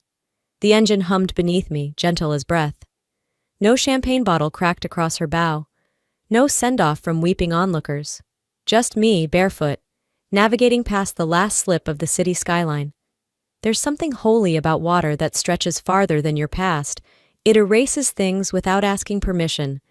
It lets you start over, not because you deserve to, but because you finally said, enough. I brought no keepsakes, no heirlooms, not even photos, just my passport, my journals, and the flash drive with my story. They took my title, my company, but not my mind, not my story, not this vessel slicing the sea like a second chance. Rowan's letter arrived via Alden, slipped into an envelope as thin as her apologies. It wasn't long, just one line. I didn't think you'd ever fight back. No, I'm sorry. No, we were wrong. I read it twice, then tucked it into a wooden box on the yacht labeled Unsent Correspondence. Right next to old family birthday cards, contracts I never signed, and the boarding pass from the day they left me behind. Closure isn't about forgiveness. It's about knowing what you no longer need to carry. I don't hate Rowan. I don't wish ill on Maeve or even Marion. I just wish them gone. From my thoughts, my calendar, my horizon. Today I floated 3 miles off the coast. The sun hit the water like a blessing. I brewed tea and wrote my final journal entry. I didn't just survive them. I survived the me who thought she needed their love to matter. The satellite phone pinged. Alden again. He needed me to review a proposal for a women's fund we were launching. Survivors, startups, stories that couldn't be erased. I smiled and typed back, "Give me 2 hours, I'm drifting." Then I closed the lid on my laptop, stepped onto the deck, and let the wind take my hair like a ceremony. I'm not rebuilding the life they tried to steal. I'm building one they never imagined I'd claim. I'm no longer the girl they left behind. I'm the woman who sailed away. Absolutely. Here is a heartfelt, culturally resonant ending that fits the tone of the full story and seamlessly encourages audience reflection and interaction. Before I close this chapter completely, let me say something. Not as the woman who sailed away, but as someone who once stayed too long waiting for an apology that never came. If you're watching this and you've ever felt like the joke, the afterthought, the one they thought wouldn't fight back, please hear me when I say, you are allowed to walk away. You are allowed to heal in peace. You are allowed to rewrite your life without permission. Family isn't defined by blood. It's defined by behavior. And sometimes the bravest thing you'll ever do is let go of the people who were supposed to love you, but couldn't. Don't wait until they break you to realize you've always had the power to leave. I didn't get justice by screaming louder. I found peace by becoming someone they couldn't predict or control. So now I turn to you. What would you have done on that island? Would you have waited for them to come back? Or would you have built your own boat? Let me know in the comments. Type 1 inch if this story touched you, or share where you're watching from. And if this wasn't your thing, I still want to hear why. I read every message. Your story matters too. And if this hit home, even a little, go ahead and subscribe to the channel. We tell real stories here, raw ones, healing ones, stories that remind you you're not alone. The next chapter could be yours, and I'd be honored to help you tell it. Hello, my name is Sibel. Last month, my sister called me and said, 20 people are coming tomorrow. Get the rooms ready. No question, no invitation, just a command. At my newly bought lake house, they brought suitcases, wine, guests I'd never met. They called me the caretaker. They said I was lucky just to have a family. And then, they tried to take the house from under me. Quietly, legally. I've been silent for years. I thought silence kept the peace. But what if it just kept me invisible? What do you do when the people you love treat you like a background extra in your own life? And what happens when you finally say, no more? By the time the last box was in, my back had gone stiff, and my palms were dusted with cardboard grime. Still, I stood in the living room of my lake house, barefoot on the cool wooden floor, and felt something I hadn't let myself feel in a long time: arrival. The place smelled like fresh paint and cedar. The sunlight sliced through the window panes in narrow lines, catching floating dust like gold specks suspended in air. I walked over to the kitchen, put on a kettle, and stood silently while it hissed, the sound echoing in the mostly empty space. My home. My rules. No one else's fingerprints here. After 22 years of compromising, of couch surfing during holidays, while my siblings' families claimed all the spare rooms, I'd finally built something that wasn't a hand-me-down. Every inch of this house was mine. I'd picked the tiles. I'd drawn the layout on napkins in between job sites. I'd fought to afford it, staying late at the firm while the others left early for their kids' dance recitals and football games. And I didn't complain then. I won't start now. The kettle whistled. I poured the water over a chamomile bag and took my mug out to the porch. It creaked under me, but not in an old, tired way, more like it was learning my weight. The lake lay quiet, the surface like glass, mirroring the pines that lined its far edge. I exhaled slowly and thought, this is it. This is peace. Then the phone rang. I let it ring once, twice.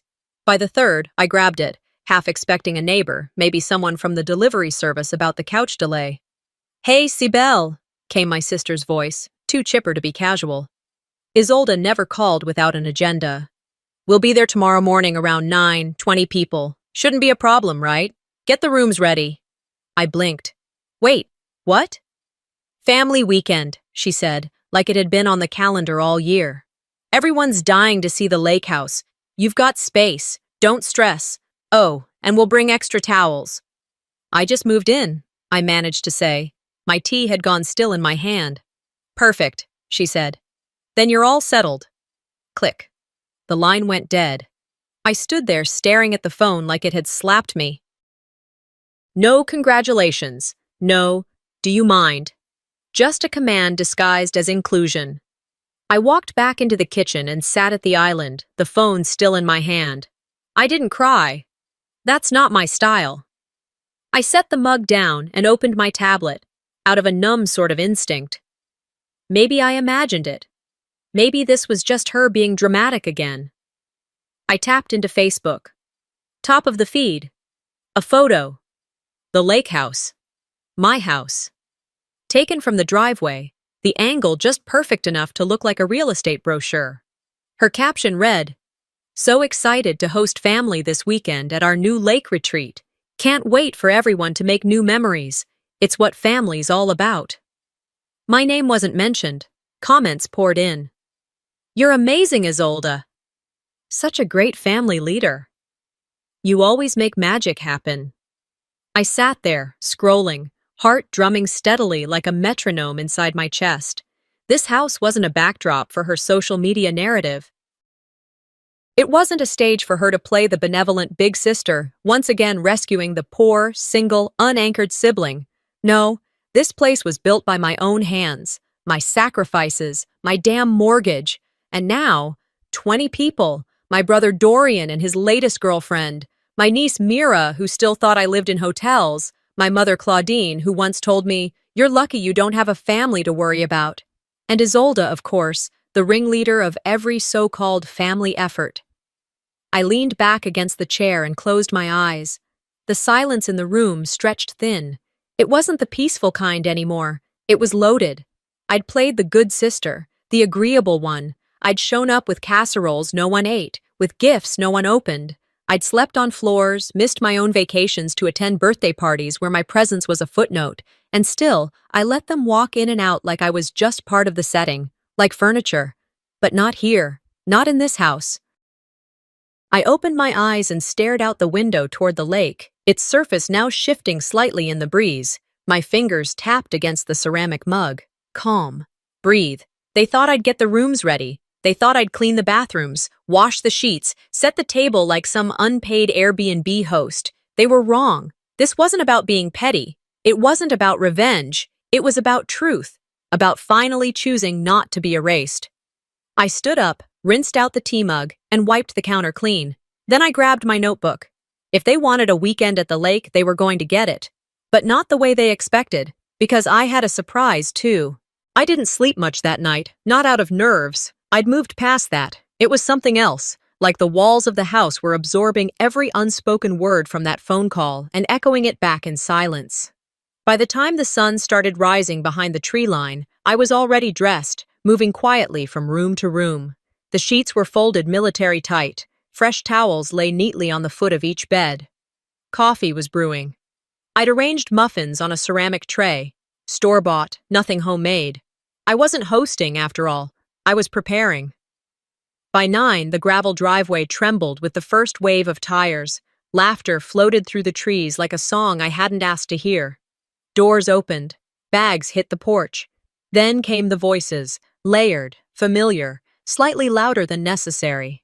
I stood at the front window, sipping my coffee, watching my own home transform into a set piece. The first to emerge from the flurry was Claudine, my mother, with a cardigan over her shoulders even in June, sunglasses perched high like she was auditioning for a coastal matriarch movie. Right behind her was Dorian, silent as usual, tugging along a suitcase and balancing his phone on one shoulder. He didn't even look up. Then she appeared. Isolde stepped out of the back of a white SUV like she was stepping onto a red carpet. Hair curled, a white blouse too crisp for travel, sunglasses she didn't remove even as she approached the porch. "There she is," she announced, arms raised. "The girl who made all this happen." She didn't look at me when she said it. She looked at the group. She always played to the crowd. Someone clapped. Another whistled. I stayed still, half shadowed by the kitchen frame. They poured into the house. Coolers dragged across the hardwood. Sandals flung by the door. Voices bounced off every surface. Isolde hugged someone, then started pointing like a commander. "You two take the corner room. Mom and I are upstairs. Dorian can take the pull-out." She'd done this before I could even open my mouth. As I turned toward the hallway, a woman I didn't recognize walked toward me. Maybe in her late 40s, dressed like she was coming from a yoga retreat, arms full of bags. "Hi there," she said brightly, pressing a suitcase into my hands. "Would you mind carrying this up to the loft room?" I blinked. "Excuse me?" She smiled, oblivious. "I just figured you're helping out, right?" I stared at her, the weight of the bag still between us. "I'm not staff," I said quietly. Calm, firm. Her eyes widened. She stammered, "Oh, I didn't mean, someone said you were helping." She trailed off, reaching for the bag with fingers that suddenly didn't know what to do. I handed it back without a word. Turned and walked down the hall, my pulse thudding in my ears like someone had knocked against the beams of the house itself. In the dining room, laughter erupted. I followed the sound, more out of instinct than interest. Isolde stood at the table, surrounded by half-opened boxes of decorations, centerpieces, labeled napkins, even candles. On the table lay a stack of glossy invitations. I picked one up. Hosted by Isolde Greenwood, Family Lake Weekend. No mention of me, not a footnote, not even a passive "at Sibel's home." Just her name, her show. I turned the card over. Nothing, no detail out of place. The font was classic, elegant. It looked expensive.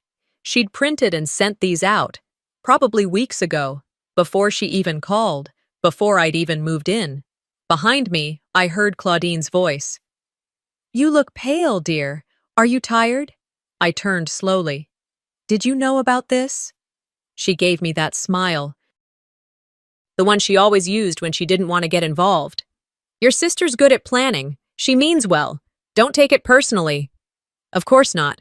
It wasn't personal, just like every holiday I was told where to sit, just like every family photo I was nudged to the edge of, just like every time someone introduced Isolde as the glue and me as the other one. I placed the invitation back on the table. Isolde laughed from the kitchen. She was arranging wine bottles on the counter like she owned the air in the room. I left without saying anything.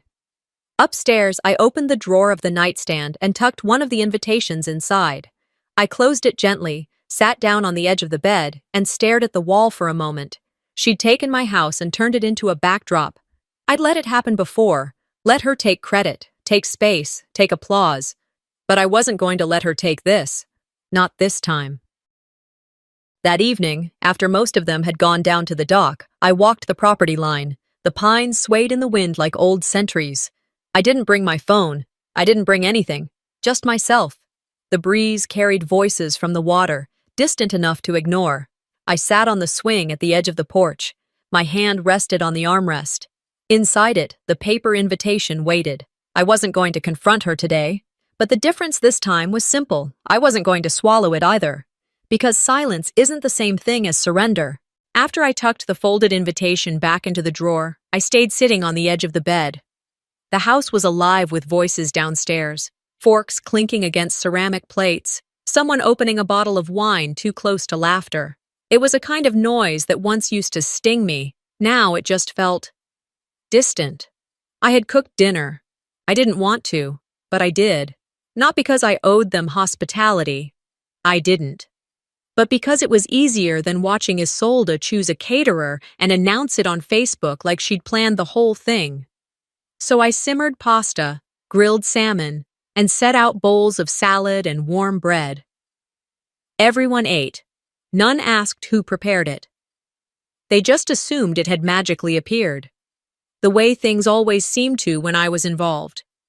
Isolde stood to give a toast midway through the meal. She raised her wine glass and looked around like she was on stage.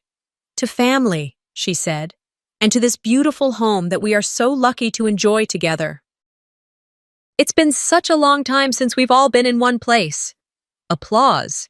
Even my mother clapped. Dorian nodded and sipped his drink without a word. No one looked at me. No one mentioned my name. Not once. I stayed seated, smiled faintly, and took another bite of salad. If I'd stood up and yelled, I don't think anyone would have noticed. Later, after the plates were cleared and the noise moved out to the dock, I slipped away upstairs. I needed air. Not the kind you breathe, but the kind that fills space when you're finally alone. I opened the closet in the guest room, the one I had claimed for myself, and reached for a small box tucked behind a stack of folded blankets. Inside were things I didn't look at often. Old ticket stubs, photos, a dried-out corsage from a high school dance. At the bottom, creased and yellowing, was the letter. It had been sealed in a white envelope, never opened.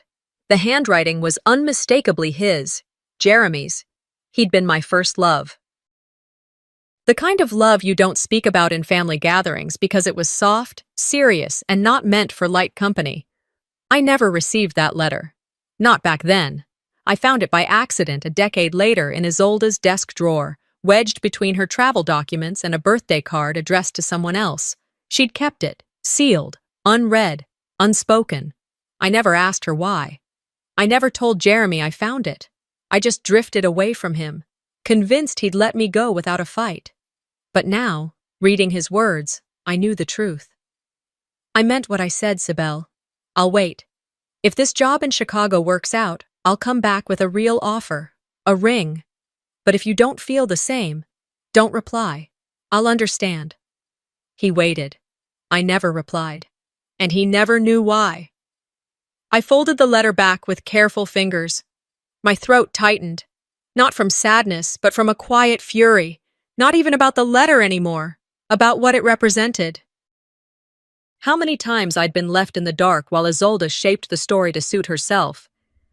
I heard a soft knock at the door. It opened before I answered. Claudine stepped in, holding a basket of folded laundry like she'd walked straight out of the 1950s. "You should come down," she said. "Everyone's asking where you went." "Are they?" I kept my voice even. She set the basket on the bed and started smoothing out the top towel like that was the reason she came. "You've always been so sensitive," she said casually. "Try not to take things so personally. You know your sister just takes charge, always has. It's not meant to hurt." I didn't answer. I folded a shirt and placed it beside the rest. "She just carries more on her shoulders," Claudine went on. "Organizing, keeping people together. It's a burden too, you know." I turned to her. "So erasing me is a burden?" She paused, not long enough to think, just long enough to dismiss. "You always make things sound harsher than they are. It's exhausting sometimes." Then she left, closing the door behind her like she hadn't just thrown sand on an open wound. I sat still for a while. The house, despite all its noise, had moments where everything settled, like right now. No footsteps, no plates, just distant waves brushing the edge of the dock. I stood and grabbed my jacket. Slipping out through the side door, I walked toward the water. The moon was high. Silver ripples danced across the lake's surface, and the pine trees stood in their usual hush. I thought about the things they didn't remember, like the time I drove Mom to the ER at 2 a.m. and didn't tell anyone because I didn't want to cause panic, or how I paid for Dorian's divorce lawyer's retainer without letting him know it came from me, or how every Christmas I rearranged travel plans to make sure someone was with Mira, even when no one else offered. They didn't forget. They just never noticed. I walked the length of the deck slowly, each step steady. My breath fogged in front of me. I didn't cry. I didn't feel hollow. I felt ready. This time, there would be no shouting, no grand declarations, just one moment, carefully placed, that no one would forget. The morning after that silent declaration to myself, I woke early. Not because I was excited that ship had sailed, but because I knew I needed to be alert. Brunch was supposedly planned, though no one had told me. Still, the sounds of movement downstairs told me everything I needed to know. People were bustling, voices were rising in pitch and volume, and once again, I hadn't been consulted. I brushed my teeth slowly, dressed with intention, jeans, soft cotton tee, no makeup, and made my way down the stairs. The living room had turned into a campsite. Bags were spilling open on the couches, children's shoes scattered like confetti. I could smell the coffee, but no one had brewed it in my kitchen. They'd brought their own pods. Of course they had. Isolde was perched on the edge of a bar stool, legs crossed, reading aloud from her phone. "So we'll head to Bayside Cafe around 10:30, then the boat rental's booked for noon." "I figured we could do 2 hours on the water before it gets too hot," she said, not looking up. "I'll drive the van. Dorian, you can take Mom and whoever else doesn't want to get sunburned." Claudine chuckled. "I'll be in the shade, thank you very much." No one looked at me. No one asked if I was coming. No one asked if I wanted 20 people using my kitchen, my deck, my dock. I moved toward the back hallway and paused just as I reached the den.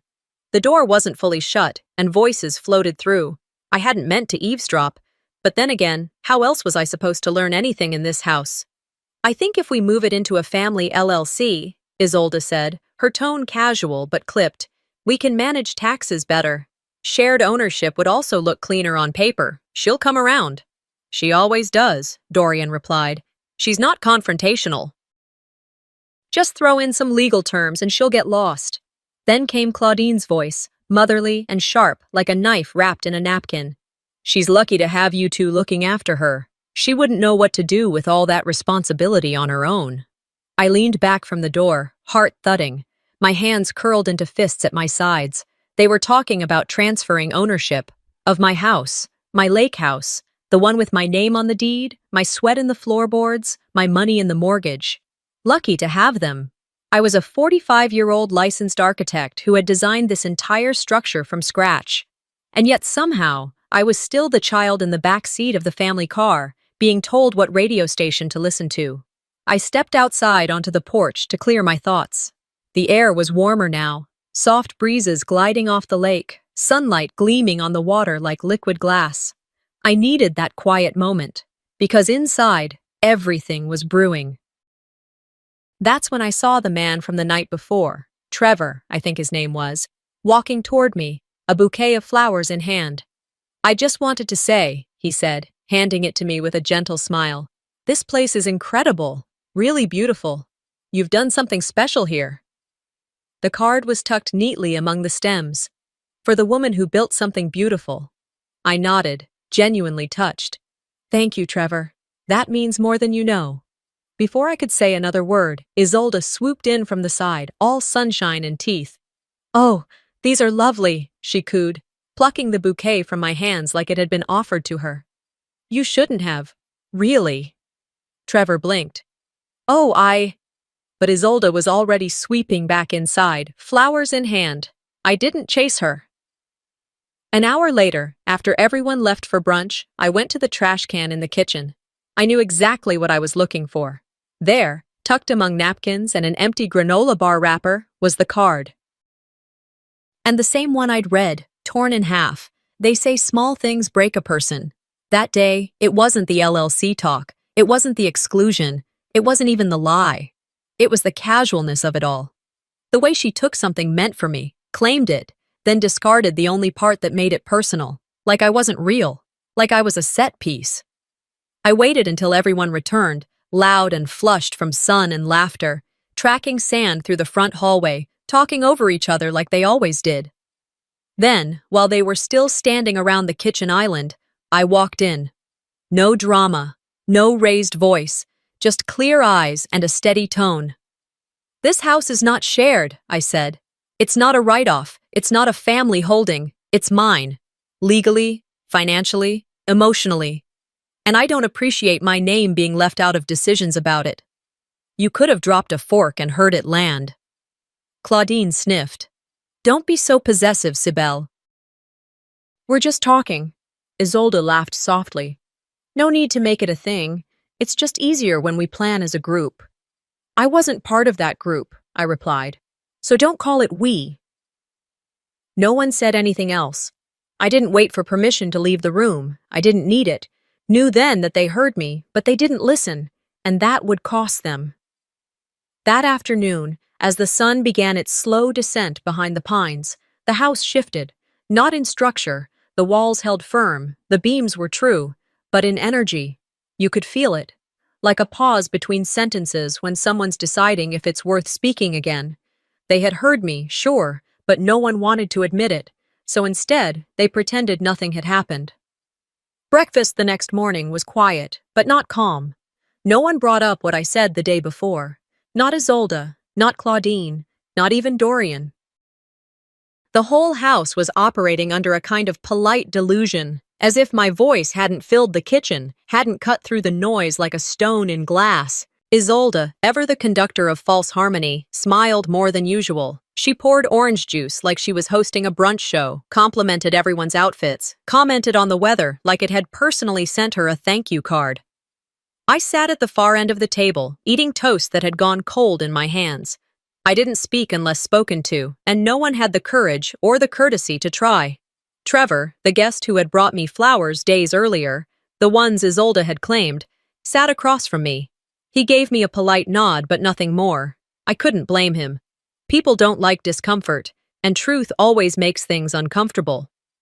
"So," Trevor said, directing his voice to the table at large, but somehow landing it squarely on me. "This house, really something. Must be nice to have the time for projects like this." I turned my head slowly, making sure my eyes met his. "What do you mean?" I asked, though I already knew. He chuckled, lifting his coffee cup. "You know, some of us are just juggling a million things. Kids, work, spouses. But hey, when you've got the freedom, why not build a lake house, right?" There was a silence, short but sharp. I set my toast down. "Busy doesn't always mean building something," I said quietly. "Sometimes it just means noise." He blinked, smiled tightly. "Right? Of course." Isolde jumped in, quick to save face. Well, we're just grateful to be here. It's been so relaxing. Relaxing. For them, maybe. Later, I wandered into the living room to retrieve a sweater I'd left draped over the back of a chair. Mira, my niece, was sitting on the rug near the window, playing with a deck of cards. She looked up at me, smiling. Aunt Sibel, Mommy says we should always let her be in charge here. She's mom of the house. The words hit me in a way nothing else had. Not the LLC talk, not the intercepted flowers, not even the plan to change the ownership on my deed. This, from the mouth of a child. A child who was simply repeating what she heard at home, and believing it. I looked toward the hallway. Isolde was halfway up the stairs, pretending not to have heard. She turned her head slightly and said without missing a beat, "Kids pick up everything, don't they? It's kind of cute." I didn't respond, not to her, not to Mira. I walked out to the back patio, sweater in hand, and took a seat facing the lake. The water was calm, but the air was starting to cool. I could feel it in my bones, not just the shift in weather, but the turn of something deeper. They had no idea what they were waking in me, no idea that I had started taking mental notes of every microaggression, every theft of space, every polite dismissal and sideways compliment. It wasn't just what they did, it was how casual they were about doing it. I waited until everyone had returned from their walk around the property. Most of them had gone down to the dock for pictures. A few lingered in the living room, sipping cocktails and scrolling through their phones. I stood in the center of the room and spoke in the same voice I used when I pitched designs to skeptical clients. Calm, measured, but not asking for permission. "I want to make something clear," I said. They turned slowly, drinks in hand, eyes adjusting to the change in tone. "This weekend, it will be the last time anyone arrives here without an invitation.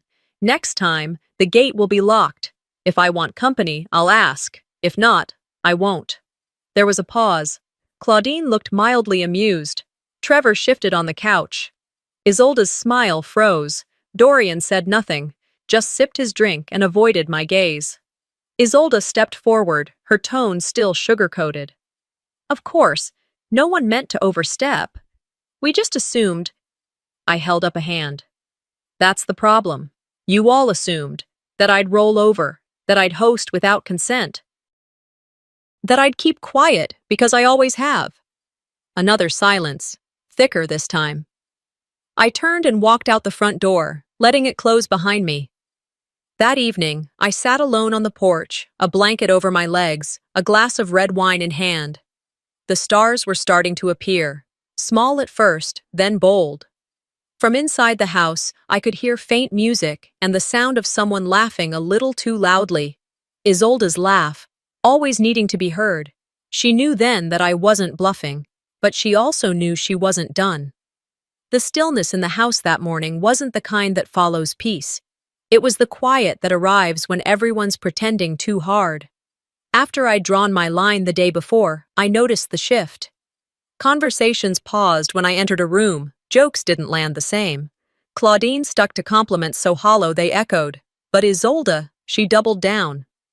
By mid-afternoon, the kitchen was buzzing with her voice and her agenda. She announced a dinner she had planned, as though the home she stood in were simply a venue. She called it a thank you gathering for the guests, the ones she invited, the ones she never asked me about. I was sitting on the back porch with a book I wasn't really reading when I heard the screen door swing open behind me. "Hey," she said, her voice syrupy and loud enough for those inside to hear. "Just a heads up. Dinner's at 7. Don't worry, I've got it all covered." She didn't look at me. She never looked at me when she was performing. "Great," I replied, not lifting my eyes. "Thanks for the update." She lingered a moment, waiting for a reaction. When I gave her none, she slipped back inside. Around 4 o'clock, I walked into the kitchen to get some water and found an envelope sitting on the counter next to a stack of wine glasses. It wasn't sealed, and the handwriting on the front wasn't mine. Curious, I slid it open and pulled out the contents. My stomach tightened. It was a signed contract, a rental agreement between Isolde's PR firm and an events management company. The subject line read, "Venue, Greenwood Lake Retreat, Weekend Wellness Series." The dates were for next month. My name was nowhere. The house address was listed. The deposit was already paid. She was renting out my home, without asking, without even telling me, using her business name. I sat down at the table, the pages in my hand shaking slightly. Not from nerves, from something more focused, sharper. I didn't yell. I didn't storm upstairs to confront her. I walked to my printer in the office and pulled out my file drawer. 5 minutes later, I had what I needed: the original deed, my signature, the official property title, sole ownership, clear, legal, final. I placed it neatly into a folder and set it beside my dinner plate. By 7, the guests had gathered in the dining room. Isolde stood near the head of the table, arranging place settings like she'd earned the right to host. Claudine floated nearby, offering compliments that felt more like cues. When everyone had found a seat, Claudine clinked her glass with a spoon. "I just want to say," she began, "how proud I am of Isolde for pulling this all together. This home, this weekend. It's been beautiful." There were murmurs of agreement, glasses lifted. Isolde smiled graciously, like she'd just won an award. "Thank you, Mom," she said, touching her chest with faux humility. "This home has always been about vision and togetherness. I'm just glad I could help bring people together here." She looked around the table as if to capture the moment in her mind. That's when I stood up, slow and steady. I didn't raise my voice. I didn't need to. I reached for the folder beside my plate, opened it, and slid the documents onto the center of the table. The chatter quieted immediately. "What's this?" Isolde asked, a nervous laugh escaping her lips. I looked at the guests, then at her. "Just so there's no confusion," I said, "this home belongs solely to me. It's not available for rental. It's not part of a partnership. It's mine. The deed, the title, the mortgage, all in my name." The silence was loud. Forks hovered mid-air. Claudine's mouth opened slightly, then closed. Trevor coughed into his napkin. Someone across the table muttered, "Well, that's clear." Isolde didn't speak. She stared at the papers like they had betrayed her. "I'd appreciate it," I continued, "if no one makes decisions about this place without consulting me. That includes contracts, event bookings, or family assumptions." I sat back down. My pulse didn't race. My hands didn't tremble. I had rehearsed this moment in my head for years. Not this exact scene, but the feeling of finally being visible. No one clapped. No one needed to. After dinner, people left the table quicker than usual. The dock suddenly became more attractive. The living room emptied faster than it had all week. Claudine didn't say much. Dorian avoided eye contact altogether. Isolde, to her credit, cleared the plates with a smile that didn't reach her eyes. Later that night, I made tea and stepped onto the porch. The stars were out, casting a dim glow over the lake. I sipped slowly, letting the silence settle. This time, the quiet didn't ache. It didn't demand anything from me. It simply existed, like I did, fully, finally, in my own space. Not to prove anything, just to be seen. The tension didn't dissolve after dinner. It thickened. Even as the last wineglass was rinsed and stacked beside the sink, I could feel the walls absorbing what nobody was brave enough to say out loud. Claudine barely spoke. Dorian, as usual, disappeared early, pretending to scroll through emails he never replied to. Guests tiptoed around me, as if I had turned from background decor into a fragile wire they might trip. But Isolde, she didn't retreat, she retaliated. By early morning, I saw her move through the kitchen like nothing had happened. She wore the same white linen as the first day she arrived, her hair perfectly pinned, her smile almost venomously polite. I had just returned from a short walk around the lake. No earbuds, no distractions, just steps. Breathing. Recalibrating. I made my way into the kitchen for coffee and caught a glimpse of her phone screen. Her Instagram story was still open. The caption above a filtered photo of the dinner table read, "Families go through ups and downs. What matters is grace." Some people forget that. I didn't need to guess who she meant. The comments rolled in, rapid and familiar. "You're the glue, girl." "Your family is so lucky to have you."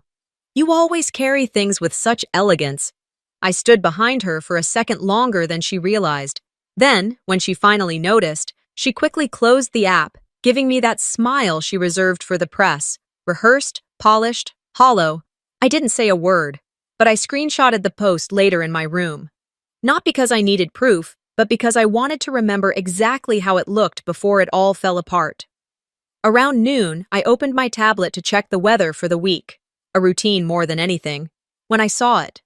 Someone had tagged the lake house in a group photo from last night's dinner. I clicked it open, instinctively. There they were, all of them. Dorian, Claudine, the guests, even Mira holding up a glass of ginger ale like she was part of a grown-up toast. I was missing. No cropping error, no angle trick, just gone. I scrolled down and found another version, posted by someone else. This time, I was barely visible.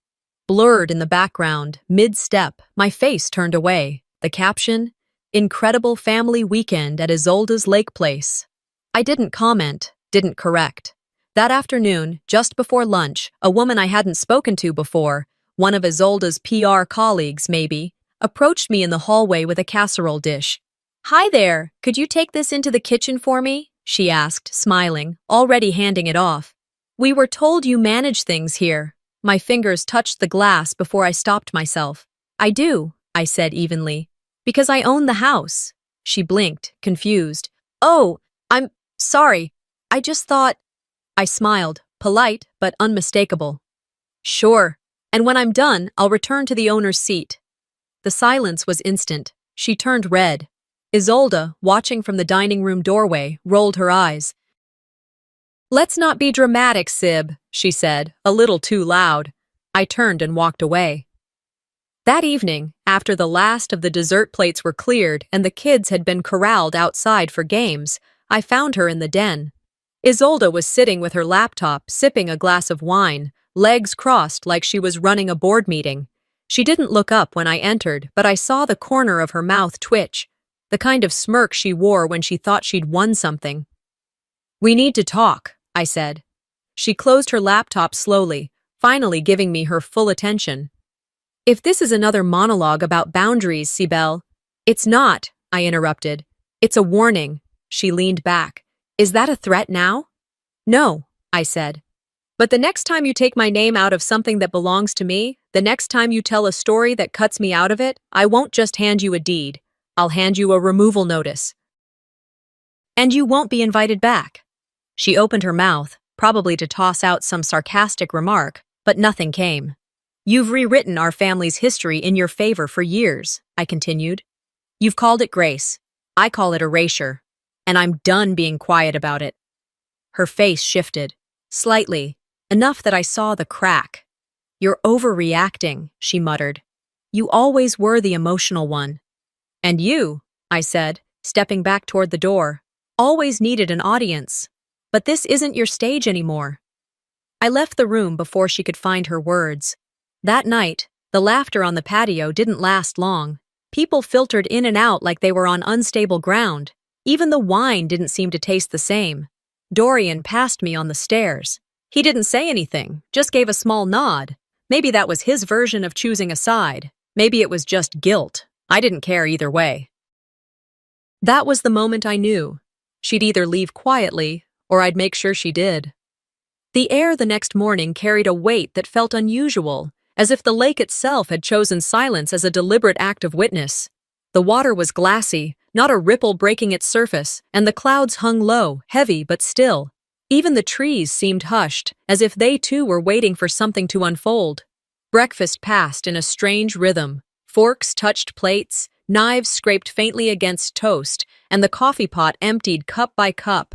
But no conversation rose to meet the sounds. The atmosphere was taut, thick with the unspoken. No one dared mention the deed I had placed on the table the night before, the one that had made every face pale, every throat tighten. No one acknowledged the contract Isolde had attempted to sneak across to me, as though by ignoring it they could undo the insult. They all acted as though silence could erase it, as if omission could become absolution. But silence does not erase, it amplifies. By mid-morning, the walls of the house felt too close, the air too heavy with words unsaid. I slipped out the back door and followed the long stone path that wound toward the water. Each step against the damp stone felt like a small reclaiming. The lake spread wide before me when I reached the railing, a silver sheet beneath the gray sky. I leaned forward, pressing my hands into the wood, letting the quiet of the lake steady me. From the far end of the dock, I caught voices, low, hushed, but intentionally pitched to carry. Two guests, a couple whose names I had barely learned, stood together, their backs half turned, speaking in the way people do when they want to be overheard but pretend otherwise. "She doesn't even have anyone," the woman said, with a tone I recognized too well, not pity, but dismissal. "No partner, no kids, just a house." The man gave a soft, mocking laugh. "She acts like this is her empire." As if building walls and filling them with furniture means she's actually built a life. Their words hit me harder than they should have, because I had heard versions of that same judgment my entire adult life. From friends who didn't understand why I hadn't settled into the neat boxes they had. From extended family who measured worth in spouses and children. From men I had once loved, who thought I would be more palatable if I leaned on them, if I shrank so they could shine brighter. But here, in my own home, my sanctuary, the place I had fought for, the place I had reclaimed, it cut differently. They had walked through my doors, eaten at my table, stood beneath my roof, and still, they could reduce me to nothing more than a checklist I hadn't completed. I didn't flinch. I didn't give them the satisfaction of my reaction. I turned, walked back up the stone path, and entered the house. No tears, just clarity. By noon, I was seated at the kitchen counter, laptop open in front of me. My fingers hovered above the keys for only a moment before they found their rhythm. The subject line appeared crisp and undeniable. Official invitation, Greenwood Lake House Retreat. The body of the email was short, firm, deliberate. Going forward, access to this home will be by invitation only. I will be hosting a formal reopening next month. If you wish to attend, kindly RSVP by replying to this email. Attached, you'll find the full deed of ownership and a photograph of the property, as it was intended. Mine. I attached the image I had taken the week I moved in. No filters, no staging, just me barefoot on the porch, jeans rolled at the ankle, a mug of coffee cradled in my hands. The lake stretching behind me, the porch beams framing me, my name embossed at the corner of the image. Not a borrowed family, not borrowed glory, just mine. I collected every address I could from Isolde's previous group threads, pasted them into the recipient's line, and hit send. The message left me lighter. When I stepped back into the living room, I found Claudine by the fireplace. A book lay open in her lap, but she hadn't turned a page. Her gaze flicked up when I entered. "Can I say something to you?" she asked quietly, her voice carrying the weight of years. I lowered myself into the chair across from her, angled just slightly so we weren't face to face, but close enough to bridge the distance. "You've always been so careful," she said after a pause. "So measured. That's something I admired, even if I didn't say it." I waited, giving her room. She exhaled, long and uneven. "But I let your sister get away with too much, because it was easier, because she was louder, because she made manipulation look like leadership." I told myself I wasn't picking sides. "You did," I said softly. "You just never admitted it." She did not argue. Her eyes flickered down at the book, then back to me. "I raised you both," she whispered. "But only one of you respected what didn't belong to her." The words landed heavy, like ash suspended in air, refusing to settle. "I'm sorry, Sibel," she said finally, her voice breaking at the edges. "I should have protected your place, not questioned it." I nodded once. It didn't erase the years of silence or the way doubt had been planted in me again and again, but it was something. One acknowledgement. One fracture in the script that had been rehearsed too long. That afternoon, I didn't prepare a speech or call everyone together. I didn't craft some grand performance. I simply walked to the front door, pulled it open, and turned around. The room stilled. The sound of conversation faltered, the hum of glasses and low laughter tapering into quiet. Isolde stood near the bar cart, her hand wrapped around a second drink she didn't need. She froze when she saw me. "You arrived uninvited," I said evenly. My voice was calm, steady. "You took what wasn't yours, and now you leave." No dramatics, no shouting, just truth, unvarnished. Isolde's hand trembled around the glass. For the first time in years, she had no retort ready, no sarcasm, no sharpness, no quick defense, just silence. Claudine rose slowly, sliding her book into her purse as though she had been waiting for this moment. "I'll walk with you," she said to Isolde. Still no response. Dorian appeared in the doorway, his eyes moving quickly across the scene, taking in the weight of it. He stepped beside Claudine, his expression guarded. "I'll walk Mom out," he said, his voice clipped. Isolde's heels struck the floor with exaggerated sharpness as she crossed the room. She passed me without looking, the scent of her perfume lingering like a shadow. Claudine offered me a faint smile, weary, restrained, but stripped of condescension. Just human.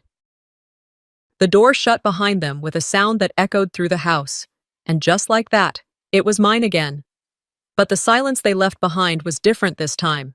Not sharp, not suffocating, new, mine. After they left, the house did not sigh in relief. It did not collapse into emptiness, nor did it ring with loneliness. What it held was something deeper, something truer than absence. Presence, my presence. For the first time since I could remember, these walls were not filled with other people's noise, accusations, interruptions, corrections, expectations. The house no longer pressed against me like a costume that didn't fit. It simply breathed with me. It just was. And for once, that was enough. The days that followed unfolded like chapters in a quieter, slower book, written only for me. Mornings began with intention rather than obligation. I folded linens not because I was preparing for company, but because I liked the crisp edges and the smell of lavender detergent. I brewed coffee and drank it while it was still hot, sitting by the wide window that faced the lake. I wasn't gulping it down in between interruptions or while waiting for the next demand. I was savoring it, one sip at a time, in peace. The living room remained orderly, exactly the way I left it. The couch cushions didn't shift out of place. The hallway echoed only my footsteps, and for the first time, those footsteps sounded like they belonged, like the house was listening, acknowledging, confirming that I was here and that I mattered. The silence was no longer sharp, no longer cutting. It was soft now, soft and deliberate, like a quilt stitched together from scraps of survival. This silence wasn't punishment, it was earned. That weekend, I walked the halls with a kind of reverence, pausing at certain corners where arguments had once flared, where dismissive words had landed like blows, where voices had tried to edit and erase my truth. I touched the walls lightly as if to test their memory. And yet, there I was, standing in the very space that had once shrunk me, no longer bending to fit the role they had shoved into my hands, still here, still whole. One afternoon, I opened the mailbox, expecting the usual flood of catalogs, bills, and supermarket coupons. Instead, nestled in between the routine paper was a small cream-colored envelope. Unmarked, no return address, no label, but my heart tightened as soon as I saw the handwriting. I knew it instantly. Dorian, my brother. Inside was a single photograph. Me and our father, taken when I must have been around 12. We were standing on jagged rocks by the lake, the same lake that stretched just beyond the porch I now sat on each morning. I was holding a sketchbook, clinging to it like a secret treasure. He had one arm wrapped around my shoulders. We were both smiling, a real smile, not the ones we performed for others. Behind the photo was a note, folded neatly. Dorian's handwriting had that same spare elegance our father's did, measured, clean, without excess. The note was only 2 lines. "I should have said something sooner. I'm sorry I didn't. He'd be proud of what you built." It wasn't an apology for everything. It didn't mend the fractures or erase the silence that had stretched between us for years, but it was something, and in its quiet way, it mattered. Later that same day, my phone buzzed with a new message. It was from Trevor, the guest who had once mistaken my quiet for invisibility, who had taken a photograph that reduced me to a shadow in my own story. The message was short. Wanted to send you this. Sorry about the photo from before. Attached was a new image. Just me, standing alone on the dock. The lake shimmered behind me, and above, the sky stretched wide and limitless. I wasn't hunched. I wasn't fading into the background. I was upright, facing forward, eyes steady, strong. Beneath the photo, his caption read, "True ownership needs no announcement." I stared at it for a long time before saving it to my desktop. This was what reclamation looked like. That night, I opened my laptop and returned to the project I had been quietly nurturing for months, a platform with no frills, no marketing team, no polished slogans crafted by people who didn't understand. Just a clean design, a safe space for women like me. Women who had been edited out of their own histories, who had been told their voices were too small, too loud, too inconvenient. I gave it a name, Women Who Reclaim. On the homepage, beneath the title, I added a tagline that had been whispering in my chest for weeks. For the ones who never shouted but always stayed. For the ones they called dramatic. Until the silence spoke louder. I clicked publish. The screen refreshed, the site live now, breathing its own quiet truth into the world. Then I closed the laptop, lit a small candle on the porch, and sat there as the evening settled in around me. No occasion, no audience, no guests. Just me, the scent of cedar and lemon balm drifting in the breeze, the flame flickering like a companion. I wasn't bitter. I had no illusions that bitterness could carry me anywhere worth going. But I wasn't naive either. I knew peace came with edges. It had to. Otherwise, people mistook it for passivity, for submission, for an open door they could walk through whenever they pleased. Peace without boundaries wasn't peace at all. It was surrender, and I had surrendered enough. As night thickened, stars began to blink into view one by one, and I whispered aloud the words no one had ever gifted me in their entirety. You were always enough. The words felt foreign on my tongue, as if they belonged to another language I was only just beginning to learn. But as I said them again, softer, steadier, they began to root themselves inside me. And in that moment, under the wide expanse of sky, I felt what I had denied myself for decades: free. Because some stories do not end in reconciliation, they do not tie themselves up with apologies or family portraits remade. Some stories end in reclamation, and that, I finally understood, is more than enough. Some stories don't need dramatic endings, just quiet truth. This wasn't about revenge. It was about boundaries, dignity, and reclaiming what was mine all along. Maybe you've been the quiet one too. Overlooked, underestimated, told to stay in your place. So let me ask you, when was the last time you chose yourself, even when it meant standing alone? If this story resonated with you, share your thoughts in the comments. And don't forget to subscribe for more powerful, true-to-life stories every week.